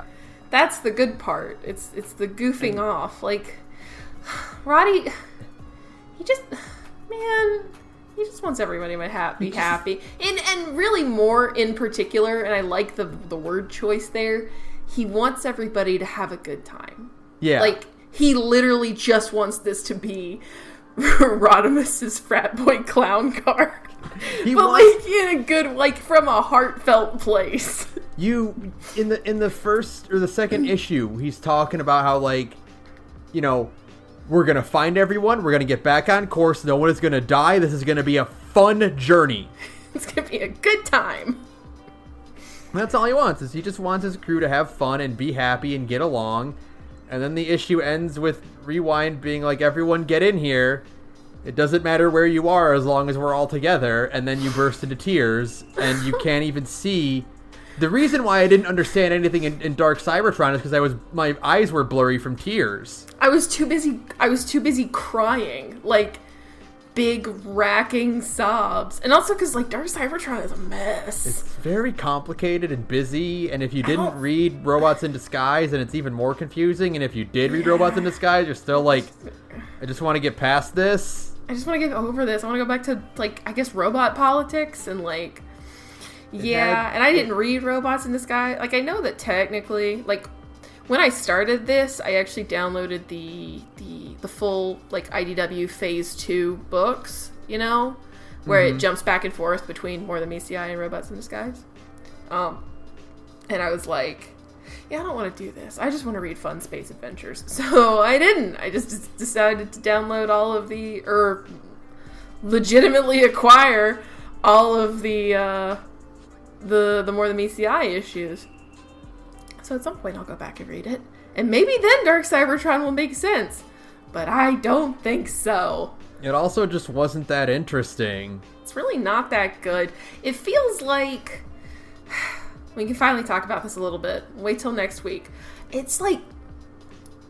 Of all the things that would make Megatron decide to be like an Autobot, this doesn't seem like... It doesn't seem like Bumblebee dying would do that. Yeah, it doesn't seem very earned. Like, it's just kind of like... Of that whole character arc, like that is the most underwhelming part. Because it just seems like it kind of comes out of nowhere. But, like... I mean, I guess they just wanted to get to the good part, which, like, that's fair, I understand. Yeah, it feels like there should have been more build-up to it than that. And maybe there's something in Phase 1 there that can make more sense, that can square that circle, as they say. Megatron should have just been, I guess, more aware of the Autobots and Decepticons working together. Yeah, because he's been kind of like in like a weird stasis at this point, right? He doesn't really get to see a lot, because then he gets blown in half. Right. And doesn't get to participate for a while. Yeah, so he doesn't really get to know what's going on. I guess he bonds with Bumblebee a little bit, but not enough to justify that degree of a massive character change. Honestly, X-Rid's, like, Decepticon Autobot partnership early on was Bumblebee and Starscream, because they had to work together in the political scene. Right. So, like, if Starscream were like, oh my god, Bumblebee is dead, he was my friend, it turns out, I feel bad about all the horrible things I've done. Right. That makes sense, but, like, Megatron and Bumblebee didn't really have a lot in common, besides, like, Bumblebee had to carry him everywhere. Yeah, it's a very strange thing to do, and it's like, but at least it's something great, so that's fine. At least it's something great, so who cares? It's fine. And like I said, Dark Cybertron is a mess anyways. There's too many artists. There's too much going on. It's way too convoluted for something that's only in 2 volumes. It's the worst Windblade has ever looked. Oh yeah, it's not great. When you see Windblade, Nautica, and Chromia, and they're in James Reese's art style. Yeah. It's like, oh no. Mm-mm. They do not fit this at all. Don't, let's not. Thank you. But there's like a couple neat things, and it's mostly like spectacle stuff. Giant robots fighting giant robots is always cool. Yeah. The concept of Titans, where they're like, okay, because you have to think, right? The Titans are so big that a Transformer can walk around and feel small inside of its eye socket, right? Right. Transformers are like 25 feet tall, bro. Think of what that's like for you and me. Like, you're a speck. That's a Gurren Lagann. That's what that is. I mean, like, I can't remember if it's even made clear or not in Dark Cybertron, but Windblade is a city speaker. Mm-hmm. What that means is she communicates with the Titans. Right. Because the Titans' alt modes are cities. Yeah, they mention that, like, people used to live in Titans. Mm-hmm. Like, the scale of this is massive. It owns, mind you. I think it's extremely cool. Because, like, giant robots beating the hell out of each other is very, very cool. But make no mistake. It just, like, there's a lot of cool spectacle in it and whatnot. But Remain in Light felt like a better, more like, plotted out sequence it was set up so perfectly. Yeah, like, it's a much better plotted out sequence of, like, multiple plot lines happening at once and converging and diverging and whatnot. Yeah. Versus this, which, really probably did not need to be 2 volumes. Didn't need to be 2 volumes. Either it needed to be one. It's weird. Either it needed to be 1 volume, or it needed to be 3. Well, it's also weird because, like, it ends at one point. Like, it ends, like, the battle is over, and you get... it's a huge definitive ending. Yeah, you get, the X-Rid characters are hanging out at Swerves. and they're like, the Autobots and Decepticons are like united and blah blah, and then it keeps going, and Shockwave shows up again, and it's so strange, right? Like it's weird. On my reread, going. I was like, wait, why is it ending now? I have like 2 more issues to go. And it's like, oh, because they had to keep it going. Like, I don't know. Again, either you... Like, the weird thing is that maybe it's because of, like... I don't know anything about Robots in Disguise, but I do know it's kind of, like, more politics-oriented. I know a lot about More Than Meets the Eye in that it's kind of smaller stories. So in, like, both of these cases, the stories are on, like a kind of a smaller scale. It's more about, like, the interpersonal relationships of... like the crew of the Lost Light trying to kind of navigate in an extremely dangerous world, right? Like there's not a lot of big picture stuff.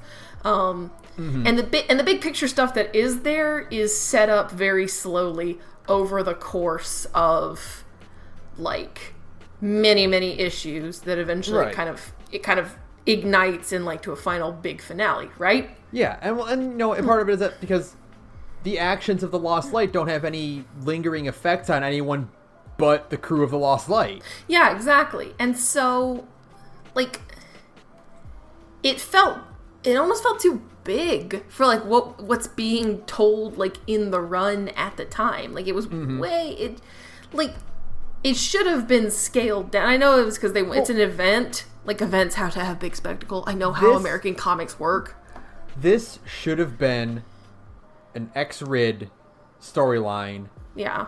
And then More Than Meets the Eye should have had like 3 or 4 issues where they go, holy shit, what's going on over there? And like an after effect hits them. Yeah, exactly. And that's it. That's all you need. You know, because it really does feel that the Lost Light is just kind of there. Like this isn't their story. Yeah, like Rodimus is mostly there to get yelled at by Optimus Prime, and for Prime to be wrong about Optimus. Like it doesn't. They don't feel like they like. If it was just the bits where Rodimus and Cyclonus go with Optimus to the Dead Universe, that would have been fine. Yeah, that'd be cool. The rest of the crew didn't really need to be involved with the Necro Titan and et cetera, and it feels really weird. I mean, I'm glad because it means that we got Velocity and Nautica on the crew, but like, I feel like you could have found a better way to introduce them for one. Yeah. And it just feels strange that they've come as far as they have, and then they have to end up back on Cybertron? Yeah. And start all over again? Like, that's weird, right? It is, and that feels strange. Like, it's a very strange way to get those characters involved in this story. Yeah, it just feels like, well, we gotta have an event, we gotta cross the series over. Like, it felt like an obligation rather than, like, a natural, organic way to, you know, get the characters to interact again, you know? James Roberts showed up at IDW offices with a gun and was like, you have to find a way to help me get Megatron onto the Lost Light or there's gonna be problems. And this is the best they could come up with, unfortunately. Yeah. So, I don't know, it's just such a mess. Like, all the jumping around is not handled very well. Like we said, like, because we're swinging back and forth between multiple art styles, it makes you feel even more disconnected from everything going on. And it's just, it doesn't do a good job of bringing everybody together at the very end in like a meaningful way. It's just messy. Yeah. I really couldn't tell you any like the major details again, except the fact that Megatron and Prime do a jackpot to Shockwave. Yeah. Which is cool. Which is pretty raw. It's raw. It's cool, you know. Like we both understand that. That part owns. Yeah. But I've heard they do something similar in Cyberverse. So I really want to watch Cyberverse now. See, that's always cool, and have Prime and Megatron team up more often. That's what I'm saying. That being said, are we? We are done. We got through the entirety of season 1. Now, I feel like next time will be a little easier because we don't have to do Death of Optimus Prime or Dark Cybertron event. Right. But I think this is going to be another 3-hour podcast next time. It's honestly, I am willing to say that next time will be 3.5 hours long. Buckle in, folks. I got feelings. Hold on to your butts. I'm here to talk about robot husbands. We did it. We broke the 3-hour mark for our podcast. No, surely we've done other 3-hour episodes. I think our longest was 2:59:56. Really? Yeah, I don't think we ever actually breached 3 hours. Oh my god, we did it. We climbed this whole... By the end of this fucking month, we will have done, like, a combined 10 hours of talking about... I know. More than meets the eye and Lost Light. I'm gonna part the curtain a little bit here. Mm-hmm. With us being on a new platform, this is gonna cost me a little more money. Oh no! Because Buzzsprout charges by the hour. Really? So I have like 6 hours normally. Oh my per god. month. Well, and then so then I can pay like a little bit extra per month to get an extra hour here and there. But thank you to all of our patrons. So thank you for listening to our first episode of TransforMAY. We will be back to do season 2 of More Than Meets the Eye and then do Lost Light, and again look forward to The Last Night as our takeout and another episode of Pathetic Fools There's No Escape. Yay! And then also look forward to my mystery series that I'll be starting up sometime during this month. Ooh. That is Transformers related and will continue well beyond TransforMAY. I'm very excited for this. I just need to get some equipment and then I can get rolling on it. We have Ben has secret projects in the pipeline. I don't. I'm probably just going to lay around and read more robot comics. So that I can keep talking about robots forever. Thank you to DJ Cutman for background music. You can follow me on Twitter at thegorgepodcast. You can follow Sara at radioinactivity. You can email us at thegorgepodcast@gmail.com. And I'm too tired to think of one. Sara, just tell them about your other podcast. Hey, I'm in another podcast called Big Gay Nerds, where me and a bunch of cool queer friends get together and we play tabletop games. We try out lots of different systems, and it's always a lot of fun. You can find us at Big Gay Nerds on SoundCloud, and you can find the links to the rest of our social media from there. Thanks. Hey, I already know this one, Ben. I'm going to beat you to it, because we agreed. We agreed on this one. Fuck Getaway. Fuck Getaway. Every episode. Every single time. He deserves all 3 of them. He's gonna get all that. We're gonna end fucking... We're ending fucking Pathetic Fools and Takeout with a fuck Getaway too. Yeah. I promise you, we're gonna get 6 out of this. With including the roundup last month. Yeah. So, fuck Getaway. Good night, everyone. Good night, everyone.